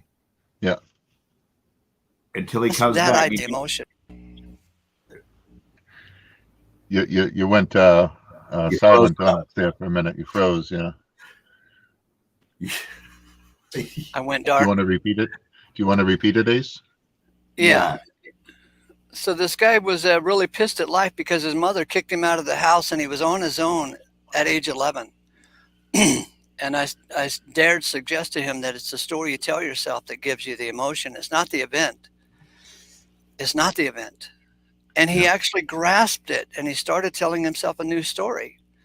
And I had suggested the story that you are strong enough, talented enough that you can take care of yourself, and you've been doing it ever since you were 11 years old. And so the next time I saw him, he hugged me and almost kissed me. He was so happy that he had conquered this demon in his mind that life was unfair. My mother kicked me out of the house when I was only 11 years old. Yeah, none of us gets out of here without trouble. Yeah. But what's the story we tell ourselves about the trouble? Is it that it means all evil, or can we switch the story around to see something good in the whole thing? And be forgiving and understanding. A lot of us, have some anger at our parents for this, that, or the other thing, and they're just little children too, doing the best they know how, screwing up, making mistakes, having problems, and it's, I think, important for us to understand that too. Wow. I think what you just said is really, I've been searching like how would God, how would a creator, put this whole life on rails, like make it turn out exactly the way he wants it if he wasn't reactive. Like, I'm not talking about a God that follows his course of time and watches all these mistakes and corrects them. I'm talking about a God that before he even created it, put it all in place and directed each and every one of our steps, not path, steps, to have it turn out. So what I'm saying is, it is so easy when you realize and realize now knowledge is increasing. It's gone from 2000 something. It was knowledge would increase every year. Everything man knows now with the internet, storage capacity, it was doubling once a year. Now it's down to days or weeks, I believe. So that. But Jeremy, people seem stupider than ever. A bit of overload, and an overload of some wrong information too. Yeah. And they don't have understanding, like what Krishna is saying about this whole, they're just little kids too. So it is so important that I really believe that all your life is set, how you're going to be and react to other situations, relationships, is based on what you watch your parents do or your single parent do for the first 10 years. That's it. You're being wired at that point. And if you don't have that understanding, you're going to have a lot of hatred, misplaced hatred, because there's no reason to hate your dad or your mom if you understand that, no, they're actually, I hate victims, but my God, if this child was plopped in the projects in a single mother's home that's only trying to survive herself the best she knows how to do with what she has, and then she messes that child up and that child becomes your mom or your dad, what are you hating? You should hate the situation that your mom grew up in and want to correct that. And the only way to get there is love. And love requires that, you don't consider the wrong. You don't keep an account of the wrong. You always hope for the best. And so you can't have resentment for your fellow man or hatred for, even if they've done something wrong to you, justly wrong, and you deserve to, have your day in court or whatever it is. If you have that ugly, unforgiving, that I need justice, you don't recognize what you are. we become like Satan. Yeah, because you're just like that. If you're unaware, you will become and tricked to become just like that, just as evil, and have it all justified. People never look at the outcomes. These families being destroyed, the two people fighting. Take out all the reasons why. Who cares? Take out all the justification of why you're doing this. Look at the end result. Are you not duplicating exactly what was duplicated in generations before you? Do you not see it is now, you're now doing this, you're getting the same results. Who cares how you're doing it? If you're going to end up with a child that doesn't have a parent or a broken home, and your parents, that's what you have in your life, that's what you're creating. Who cares how? Something you said, Krishna, pleased me. You said, hold on, I forgot it now. You said,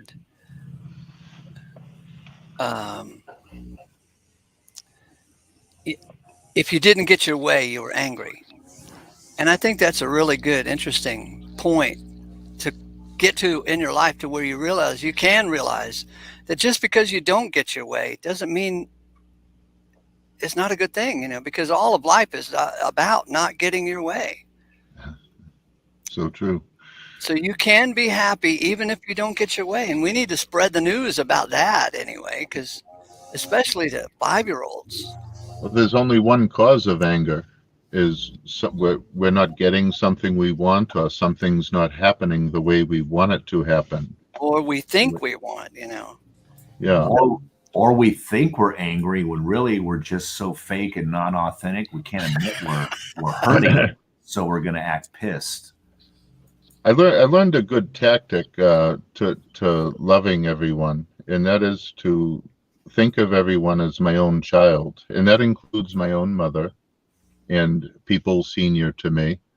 Everyone is my child. And that doesn't mean like I want to bottle feed you or anything, but responsibility. But it means, I have a responsibility to speak to everyone with reverence and respect, and as if they were my own child, with the same care, even if they're not so pleasant. I mean, there's a time to launch a few shitballs at somebody, but fortunately for me, it's not too often. Usually I find people do it to themselves. But by thinking of every living thing as your own child, it really is. It makes quite a profound difference in the way we see the world, or at least for me. Boys and girls, you can be happy even if you don't get your way. You can be happy even if you don't get your way. Yeah, the Gita talks at length about that, how unfulfilled desires are the cause of anger. Yeah, I remember reading about that. That really struck me too. They really key in on that. Change your desires, and then you'll get rid of your unfulfillment. Yeah. So with all that said, I would say that it's beneficial to read other scriptures, although I know that that's like a horrible, wrong thing to say in this community. But that is my sincere thoughts about it. A good father would tell their child that, hey, the truth that I've told you, that I've come to know about God and creation, I'm so sure that what I believe now is so strong that, man, I encourage you to read anything and everything to the counter, because it won't fall. Test it.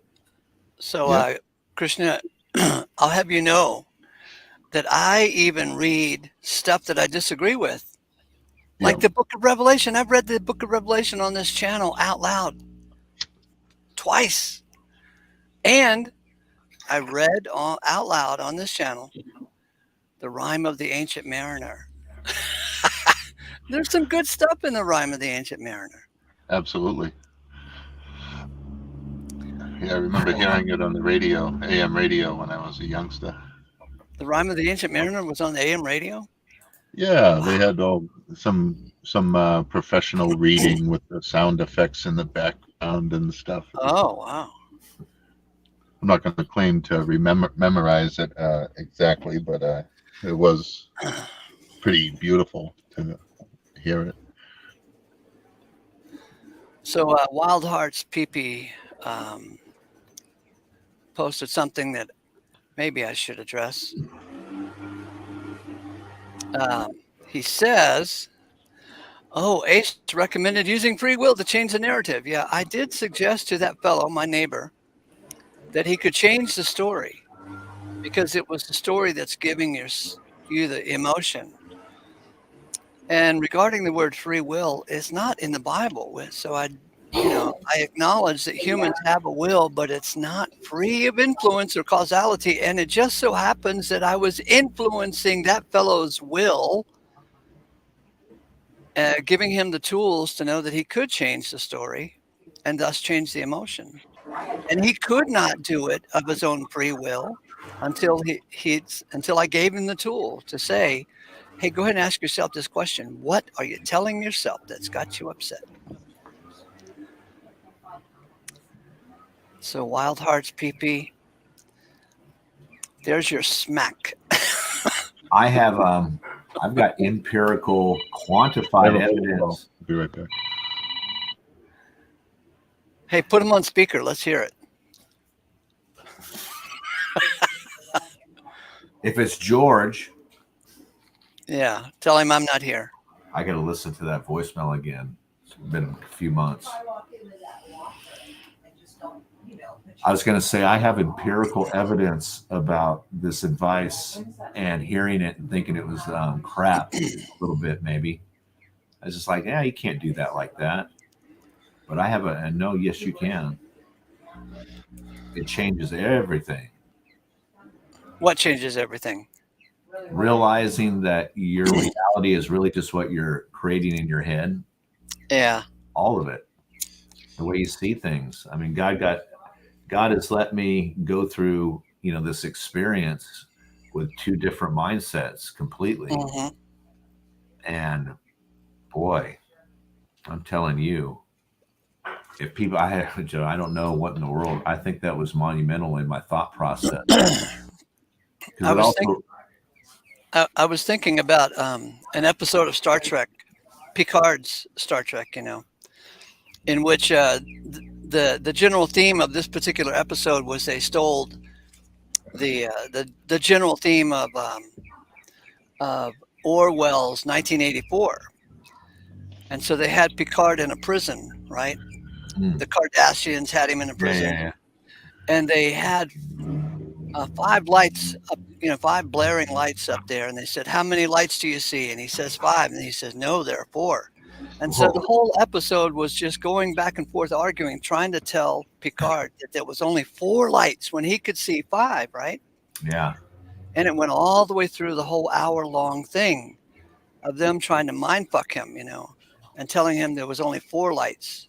And finally, the episode comes to an end, and he gets rescued by his crew, from this Kardashian prison. If it was the Kardashians, I can't quite remember. But anyway, so at the end of the episode, he admitted that he was almost ready to agree with them that there were only 4 lights instead of 5.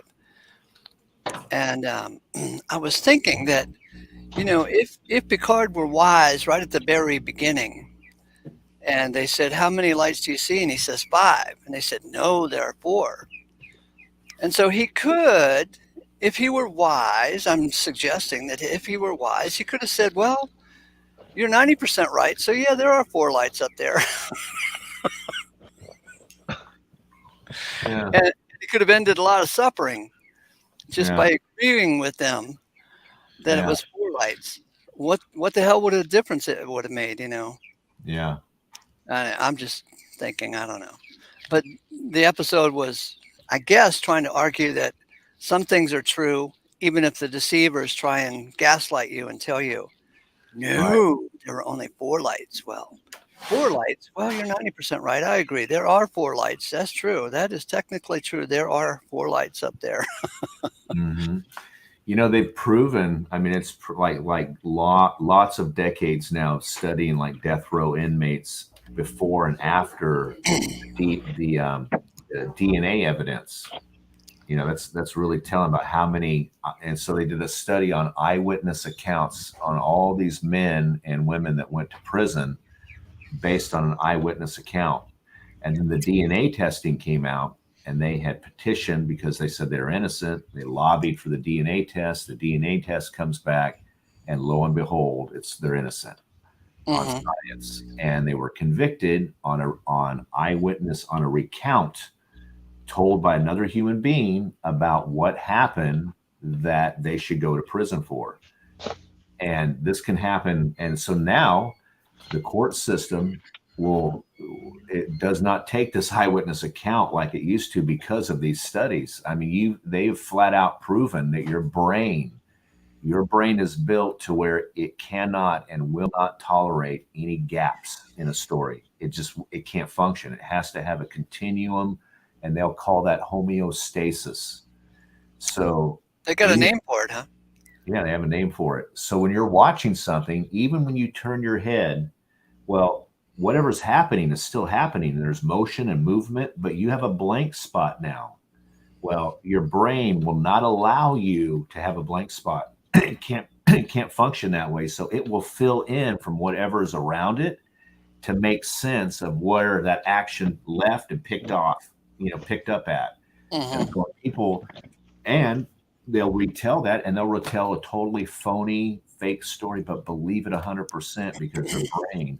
And then they've also proven that hearing stuff like you're saying with Picard and being subjected to that, you literally can rewrite your entire history of your life by doing that, by believing lies, because you can rewire. Your memory is always growing and shifting and shrinking. You realize that, right?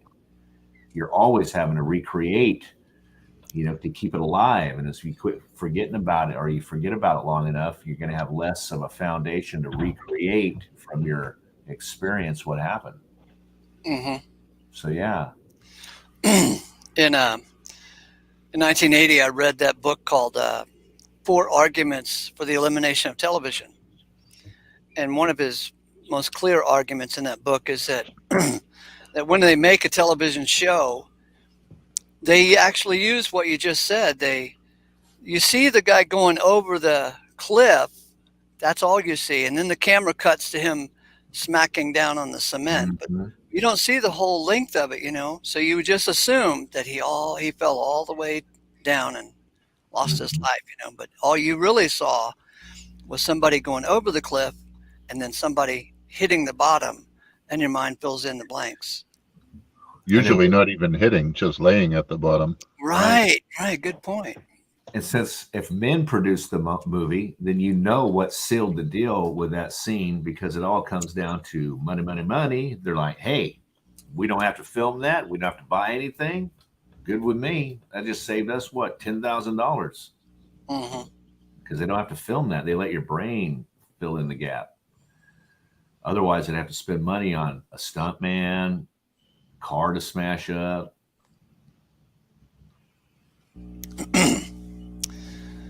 You're thinking, Krishna. Go ahead.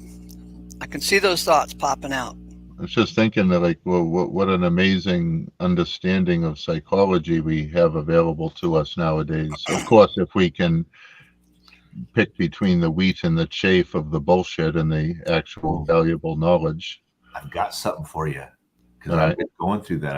I've been in the fields picking. I've been forced to, and all my life I have said, because I have a sister that was really done wrong by this whole, go to back in the 80s when they were handing out drugs, all these psych meds and everything. So I'm really sensitive to that, and I've gone both ways. I've been the person that says, man, you've got to do exactly what they're saying, to questioning, wait a second, and reading about the misuse and abuse of this thing called psychology that is so subjective. There's nothing objective about it. There's no test. Like, you can't test and say, hey, you've got cancer because we see this in your blood. It's all questions and answers. But anyways, my point, what I have for you is the real psychology, the stuff that they don't want to use in court because it doesn't move the system along. So they had to create something that doesn't even adhere to the rules of psychology, but it's more geared towards moving the legal system along. And so they let them have loosey-goosey privileges that if you call them on it, you can call them on it, but no one understands this. So they're free, these licensed marriage and family therapists and these parent evaluators. That's not in clinical psychology. There's real stuff in clinical psychology that has quantified results, but you have to put the work in and gather real data, you see, and quantify it before you make a judgment. And the courts don't like that. They want this, hey, and they let people create their own programs out of these 5 modalities that they've gone to school and heard a little bit about on, and usually mastered in only one: trauma. And everyone that comes across their table is going to get treated as a trauma victim and become a victim. You see what I mean? Oh, yeah. So Yeah. and the name of that is forensic psychology, is bullshit psychology. This is what's in family courts. Clinical psychology is real.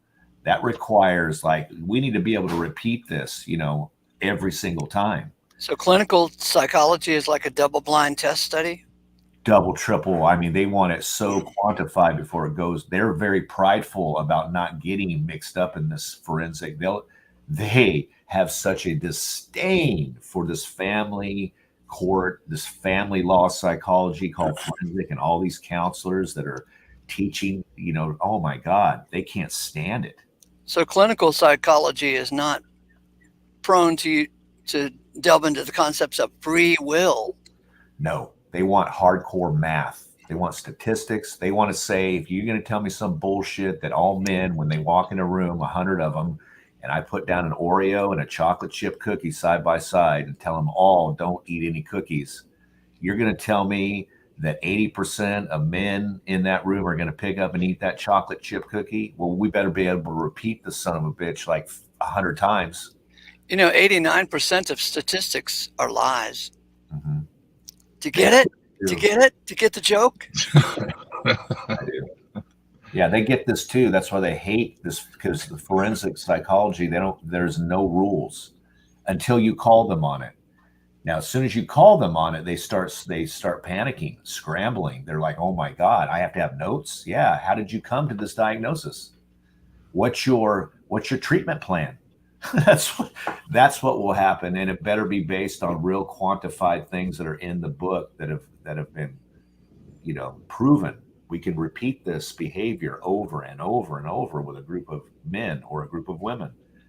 And now that we have statistics and all this information gathering, they can tell how many women end up divorced on this, how many men based on this, how kids turn out with a single mother versus a single dad. Much better with a single dad, by the way. It's undeniable. Children are forced to be with one parent or the other if they end up being with a dad versus a mom. I know we're talking generalities. We're not talking exceptions. There's always a goddamn exception.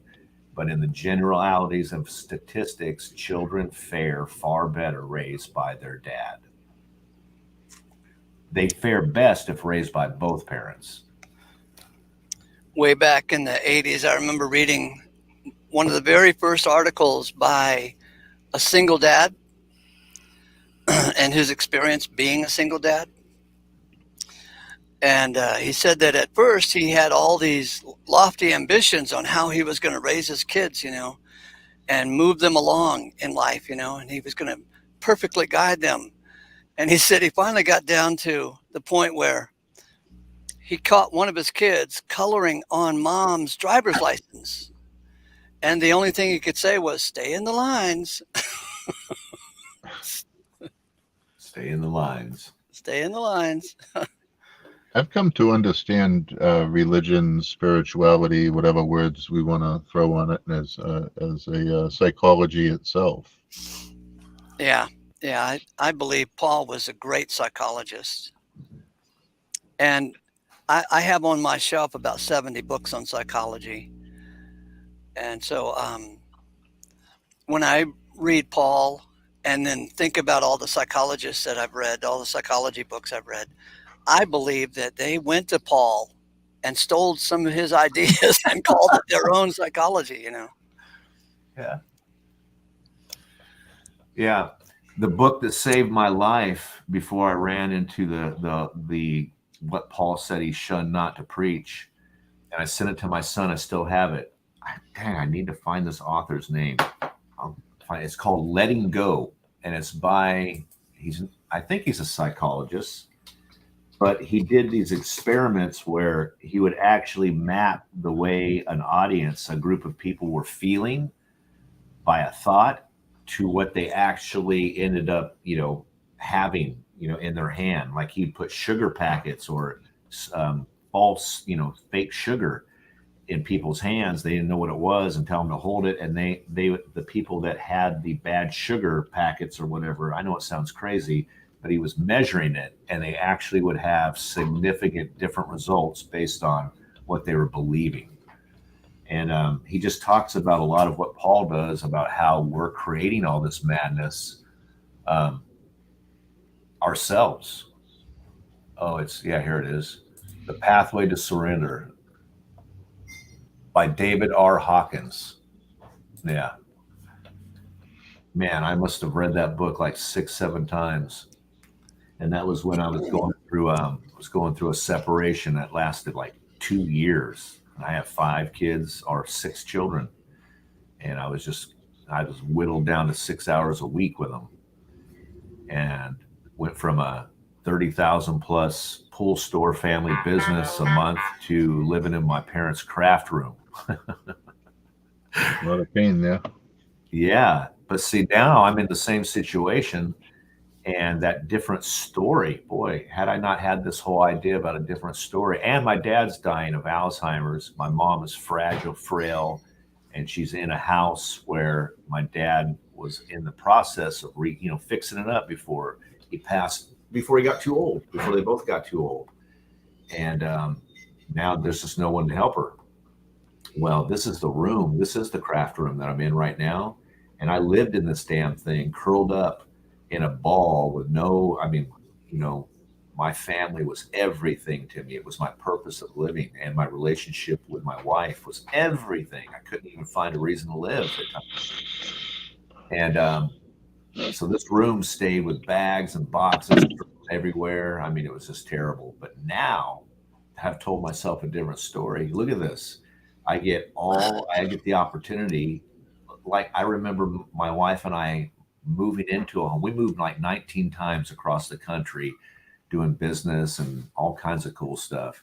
But when we were younger, we didn't have a lot of money. So we'd move into kind of a not so good house, but believing and knowing that she could beautify it. I could fix this a little bit, and totally different feeling than saying, oh, I'm stuck here in this dilapidated house. Oh my God, how miserable. It's never going to get fixed. It's not, and I've got to put all my attention on trying to save this thing called, this possession that I'm feeling of a family and a wife, and totally neglecting the problem at hand because I'm so salesceptic and stuck in my own, suffering, and not realizing that all things are made by him, through him, and for him. This was already plotted out. And look at it the other way. You get to be here and help and beautify this place. And now I have the same feeling as if my wife and I had just walked into house number 3, which was not as nice as house number 8, but we felt fun. We felt great about it. Like, look, we're fixing it now. Now things are getting pretty and things are starting to get fixed. And I'm real sick still, so I have to be realistic about that. Yes, well, while everything is created by him, through him, for him, it's up to us. I strongly feel to get in line with that and make things happen. I agree with you. We can lay in bed and it's it's not going to bring any food to the dinner plate tomorrow night. I would agree with you. There's a very strong persuasion that would lead me to feel like I must do a lot of things here. But very, very few times has any of those things that I felt like I've had to do, beyond the rudimentary nut gathering, for winter just to eat. But beyond that, nothing really turns out the way I want it. And now I can smile about it because I've got the game. Well, you handled it gracefully and used it for your growth. It's about as much as anyone can expect out of anyone. So I tip my hat to you, sir. You don't have a hat on. Yeah. Oh. I see it. Thank you. No, same. Oh, I did it through Ace. You see that? Yeah. So love, and see how can you find out how can you find that out about love? And it's not like, so last time it was desperate. Oh my God, how can you do this? Why are you doing this? All of that. And now I'm looking at that going, that's not love. That's desperation for a feeling that I don't want to go away, that I can't fathom living without or whatever. That's for me. You're nobody till somebody loves you. Right. I studied love for several months because people make such a big thing about love. God is love. Love is all that matters. This about love, that about love. But only one person, other than the one I got the definition of authentic love from, actually was able to even come close to actually defining what love is. Right. Well, that's the predicament. And who was that person? The person I learned it from is a person who is very much like a living Christ on earth. I'm not saying walking on water and all this stuff, but as far as her wisdom and teaching, her name is B.K. Shivani, and she does videos on YouTube in many different languages, including English. I've gotten scam calls from her. No, you don't. Yeah, she said her name was Sally, but I recognized the accent. And she, as authentic love is the selfless giving of one's self to uplift or benefit another without wanting or expecting anything in return.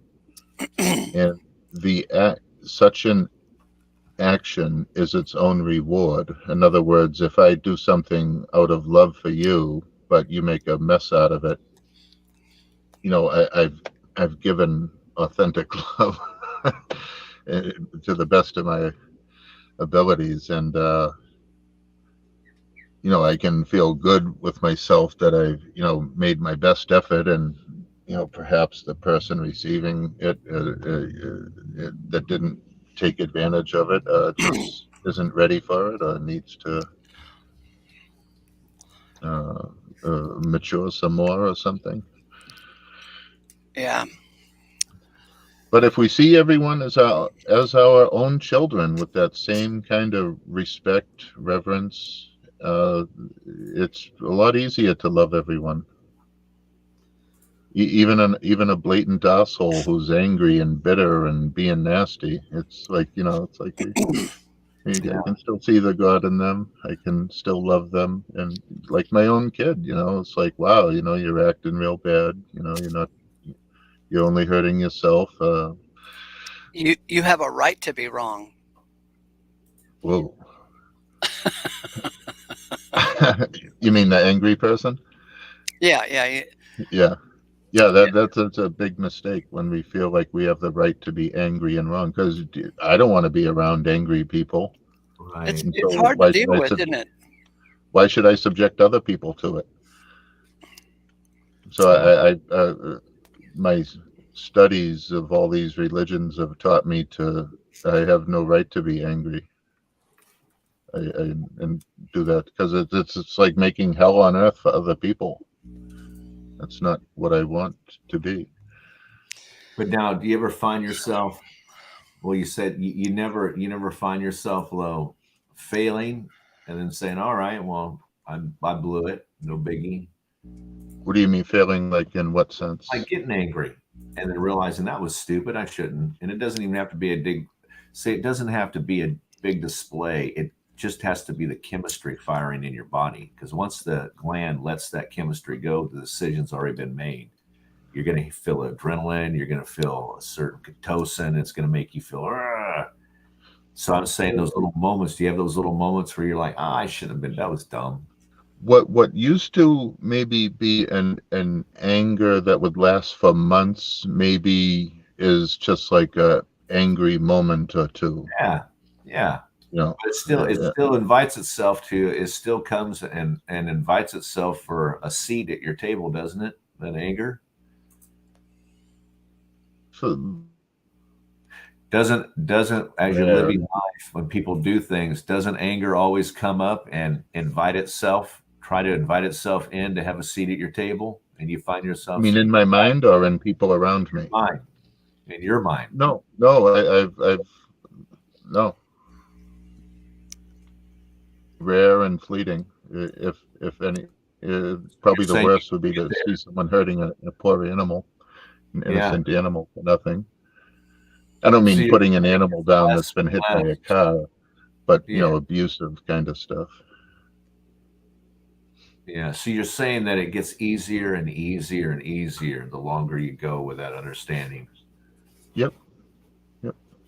Yeah, it's simply habits. Like with this, when I say that spirituality / religion, whatever, is a psychology, my understanding is that this is the kind of stuff, the dissolving of anger and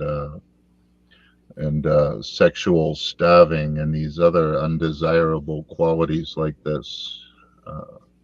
Are the result when we understand scripture properly. According to my view, I realize you gentlemen have a different view, and that's okay. I'm not trying to. I'm just sharing what I found in my studies. Boy, what groups have you been joining? Have you been like swung at or what? Swung at? Yeah. I've had people threaten to cut my throat and gut me and flay me open on the Scottish can be rough to deal with. Yeah. But and I've handled it gracefully. People even think that I was on some kind of mind-altering drug to be able to not react with anger. But I understood, this fellow is. Even in my face-to-face life, I asked a guy about Noah's Ark, and he laid into me for like 2.5, 3 hours, and right at my work counter at work. And he was like, I offended him, and the persecution that people went through. I guess he was a Wiccan or some crazy thing, and I listened to him. I listened to every word he said, and I replied.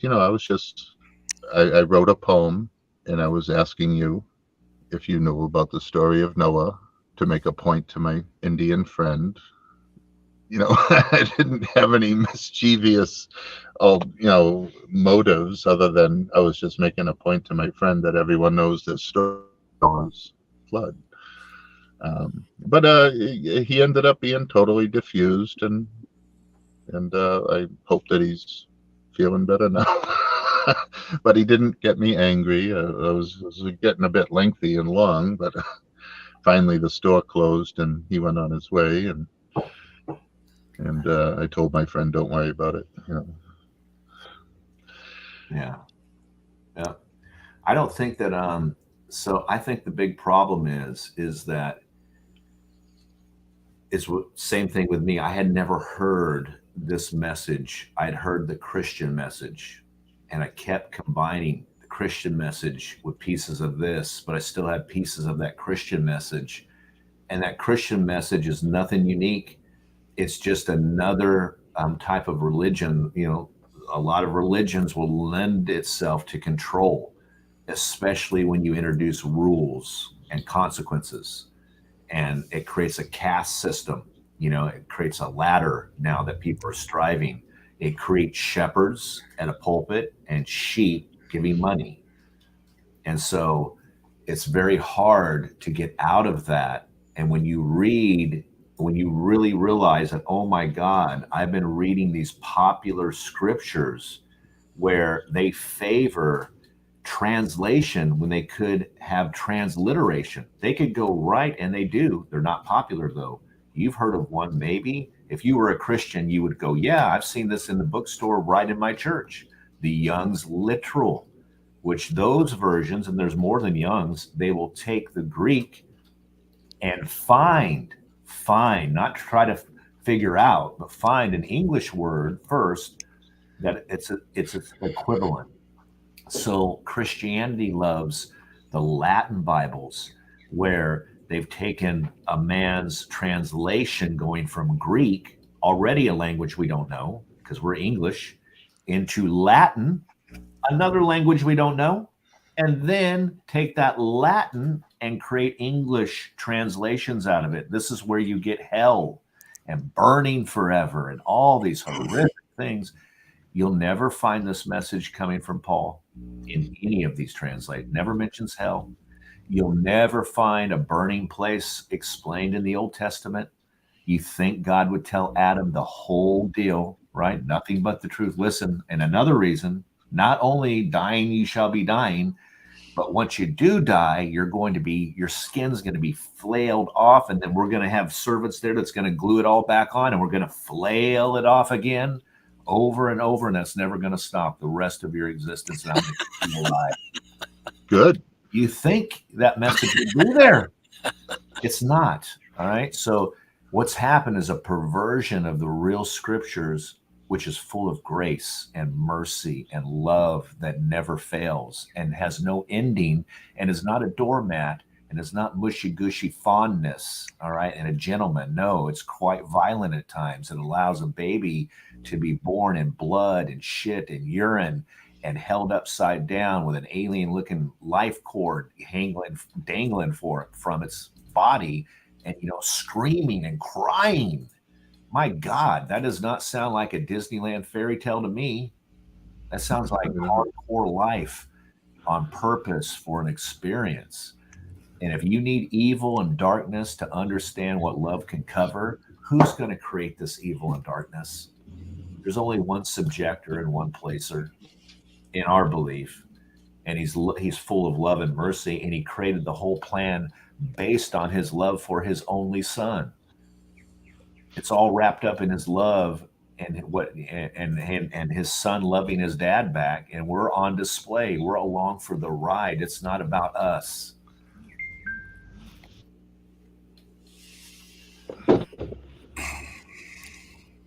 I'm going to have to leave and get dressed. I'm going to don't stand up. Put my clothes on, and I'll say, and go for a short drive with my mom. That sounds good. Ace, I'm going to have to go with her. She's taking a drive a few times over. I said I'd go with her just for the heck. Yeah, we all. So I really enjoyed chatting with you, gentlemen, and I look forward to chatting with you again, maybe even later today or tonight. Who knows? Amen. Send me your address. I'll send you a couple chick tracks. They haven't been too shocking or horrible. No, I appreciate it. No, I said, give me your post office box. I'll send you some chick tracks on how to get out of hell. Because that would be the normal thing that would happen. I'm already out of hell. Right, you are out of hell. Oh, that's good. No, I've learned a lot from you. I'm glad you came in. Sure am. Take care. Hi, Mom. Hi, Mom. All right, thank you very much. Mom. Sorry, I got a phone call again. Hi, Christian. Hi, Mom.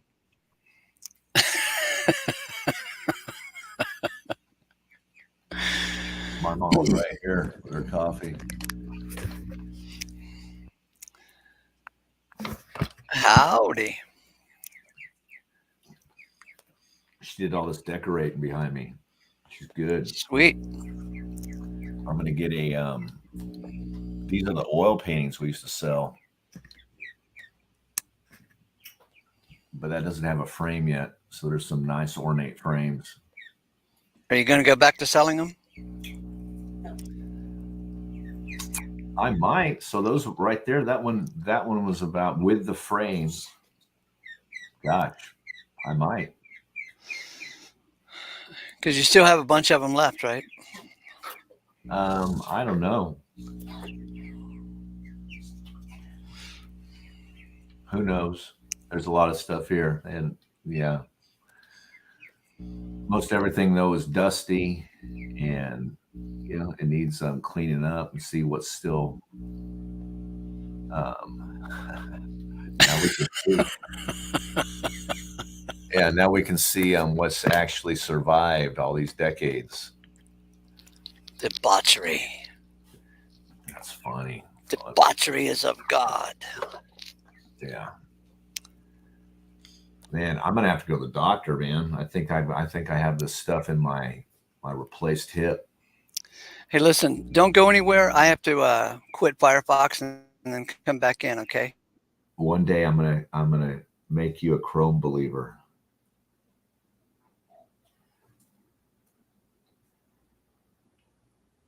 I'm supposed to match him. Let's see. Oh, I don't have a hat. I guess he's gone. Anyways, I guess the big thing that we keep coming back to is that you got to have darkness. You got to have darkness to see light. That's just impossible. Everything that we're going through is based around that. And if you see that is when I say the game, if you realize that it's like you've been let back behind the curtain of the Wizard of Oz, and the Wizard of Oz in our land. I love what Martin Zinder has with this. He's the opposite. So the Wizard of Oz, its false projection was this tyrant, maniacal, scary head, that had all this unknown power with steam and everything. And now the big scary monster is the greeters at church. Hi, how are you? And the sweet little ladies and all of that, telling you a lie that, hey, they're offering something for free. But once you get in there, weekly attendance, all these things, baptism comes, in a couple months with a big shindig, barbecue and all of that. And yeah, it's, that's not the deal.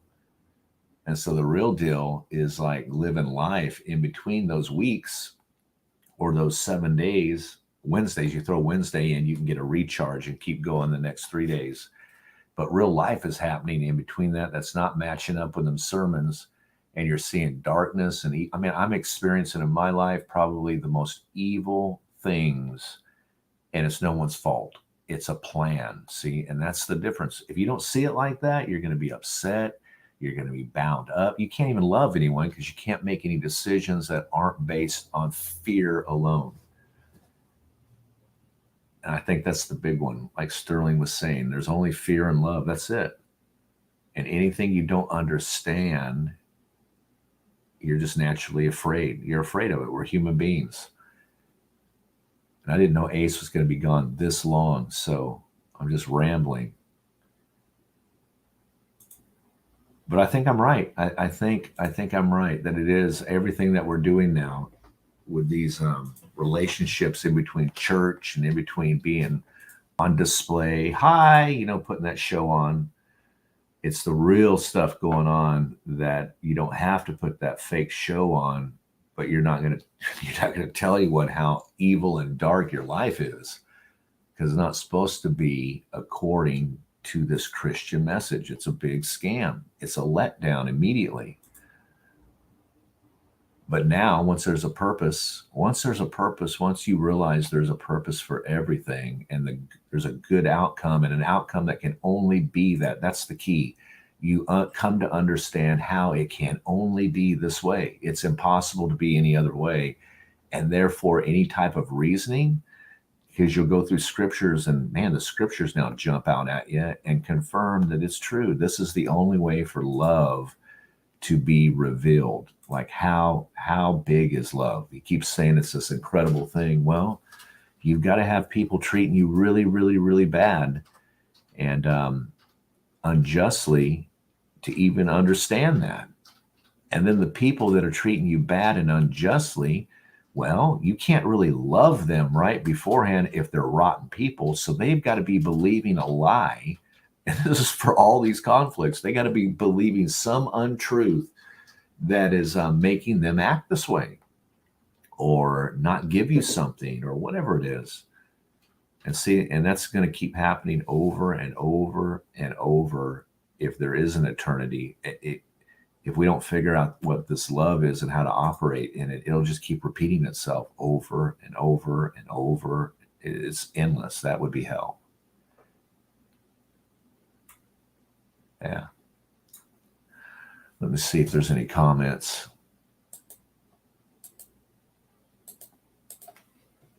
Did Ace say he was going to reboot his whole computer, or I thought he said just his browser?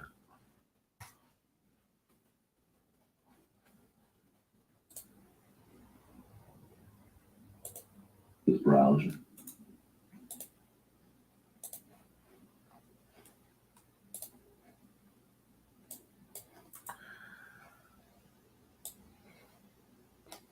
Let's see.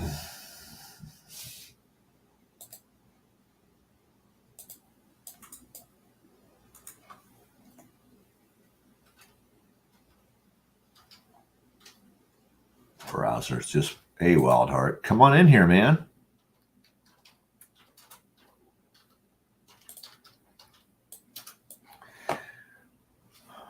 Well, like I said, I'm going to have to go. I'm going to give him another couple. I'll give him 2 more minutes.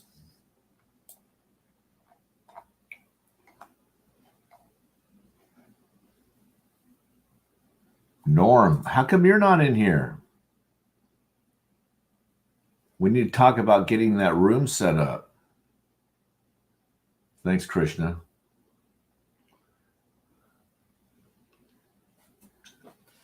All right. What else? See you later, Wildheart.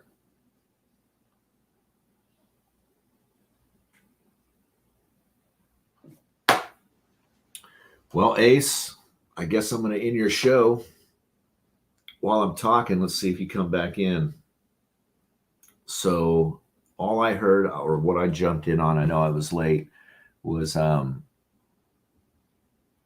missed you and Dale's conversation, but I know it had something to do with all these things happening and trying to figure out what the heck's going on, or how people can't understand, or the scriptures being all messed up. So yeah, I think the main point is love, and that's why we're going through all these scriptures. And I think a good thing to note, if you've never heard it before, is this Latin translation versus, going from Latin into English, because now you're getting a double translated copy. You're trying to dig through 2 different languages. That just drives me crazy that no one shared that with me.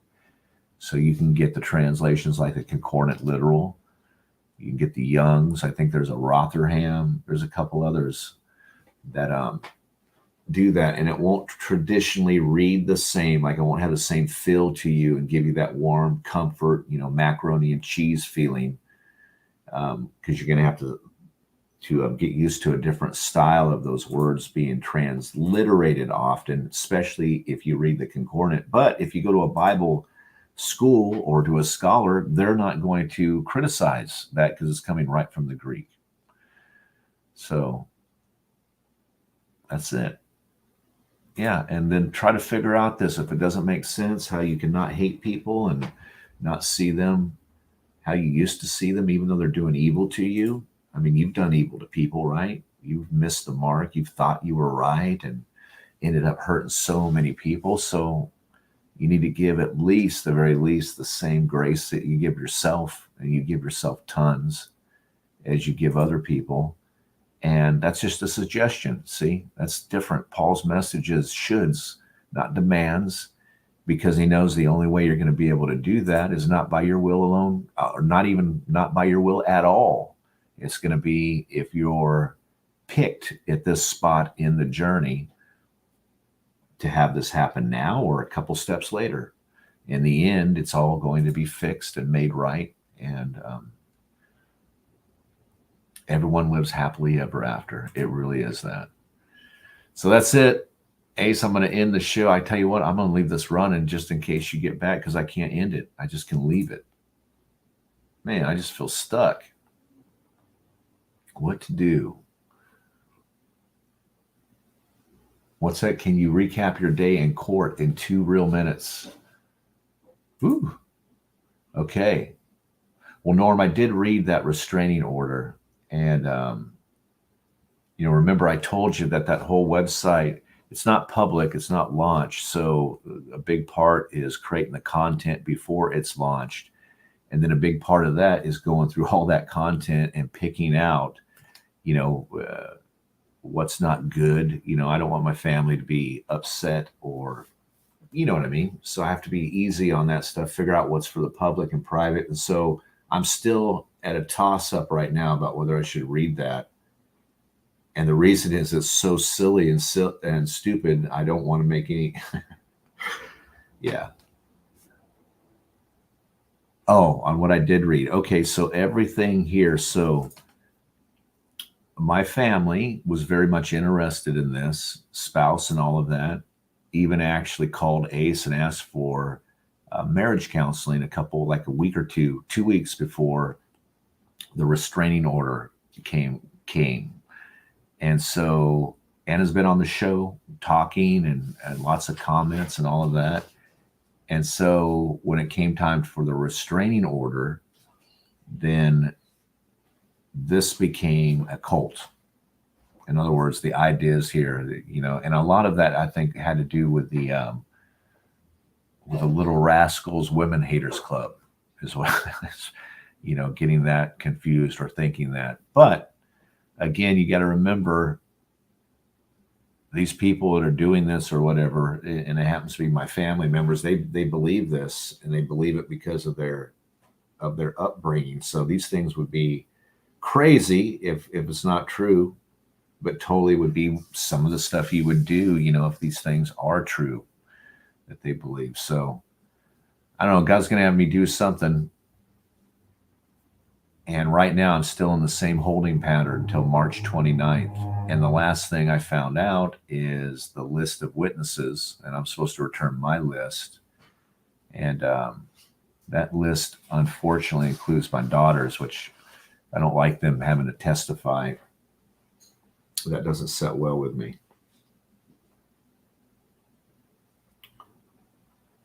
Sure.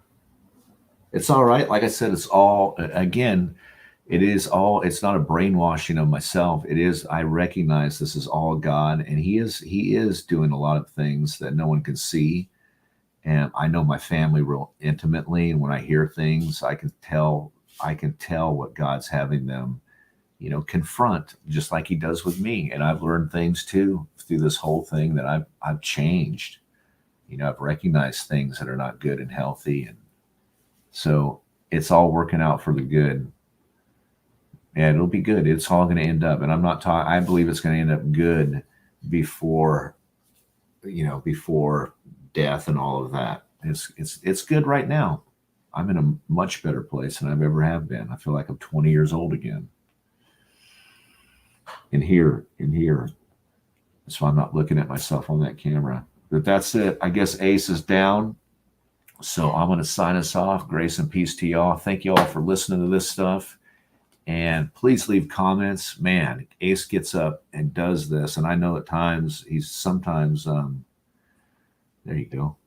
Hey, I'm back for a moment. I was just getting ready to sign us off. Okay. Yeah, well, I have to sign in to actually end the thing. Otherwise, it'll go on for hours. Yeah, I was just telling him I had to go and everything, but I did a little recap or whatever. But yeah, I told him I was pausing or buying time for you to pop back in. Did you reboot the whole computer? Yes, I did. And it's Much still better. kind of sketchy. Is it? Yeah, so I got to get a new modem. Do you know Max? Do you know what would be good for Comcast and Max? Uh-huh. A brand? Mm-hmm. You know, a brand that would be good for Comcast and Max? Yeah. Do you need the modem or do you need the router or both? The router. Both. Well, Probably both. The modem what I would first do, if it's the modem, I call Comcast and I would tell them you want another modem and let them send you. It might be because if you're renting that modem for like $4 a month and that's not your modem, then those modems have been used and those circuit boards get hot and they wear out and eventually they stop transmitting or resisting like they should. So I'd tell them you're having playing hell with your system and deducted it down. You need a modem, swap it out. They'll mail you one and you simply replace it. You have no configuration on the modem. If it still sucks, then it's the router, and you might not even have a router. It might be built into that modem from Comcast. But if you do have a router, it'll be a separate device. It might even have little antennas that'll boost the signal. Yeah, I've got one right now that's got antennas on it. That's your router. So that's probably yours. And the modem that router's plugged into is Comcast. And they will replace it if you call in and ask. And you get them a newer one. Tell the technician you want a newer modem. You're having trouble. And they'll charge you for it. Now, what if you have your own? What if I have my own modem? Well, then you can't call it. Yeah, if that's your own modem, then yeah, go and get you a new modem. Or if you have another router laying around, because it could be either one of those two things. It really could. And so most likely, what's that? So the routers get hot and they burn themselves out. Eventually, yeah, everything gets old, or maybe you haven't updated the firmware, forever in it. You have to do that. Maybe it's been stepped on. Yeah, it happens. But yeah, time, they do get hot and they do wear out. Okay, you got little ceramic. I was getting a new modem and see if that solves the problem. That is your modem? I don't know.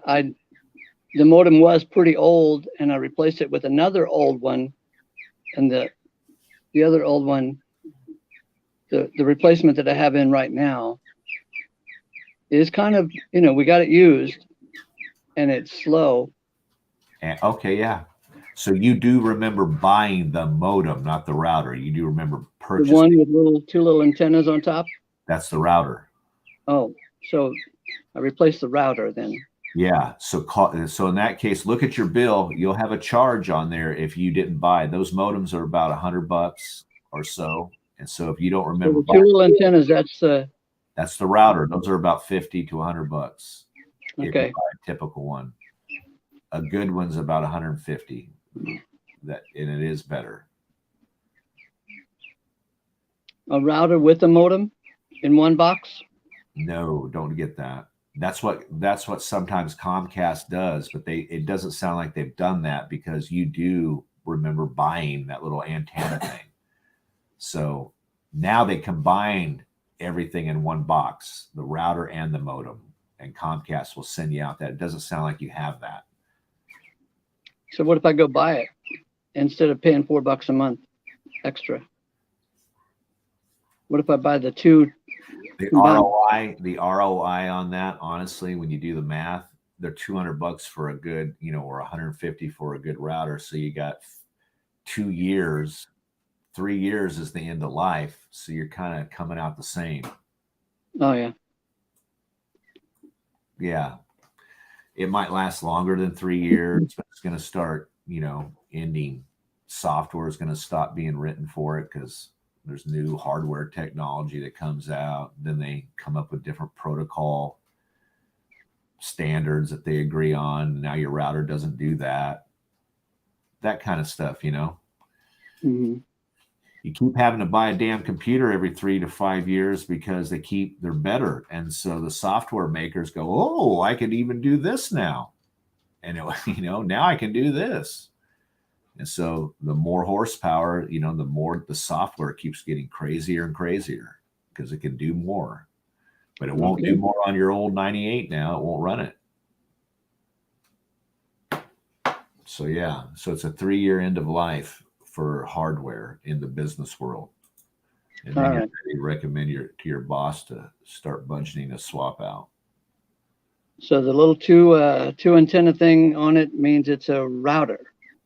Yep. Yep. Router.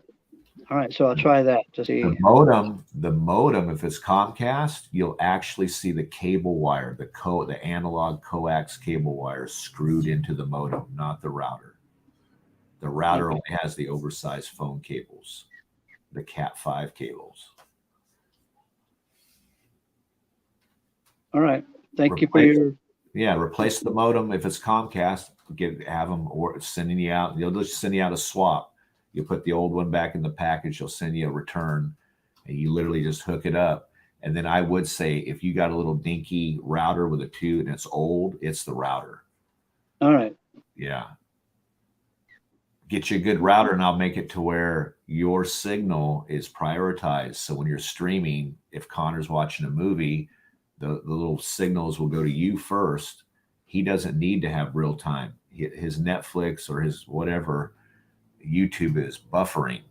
So he doesn't need instant like you. All right.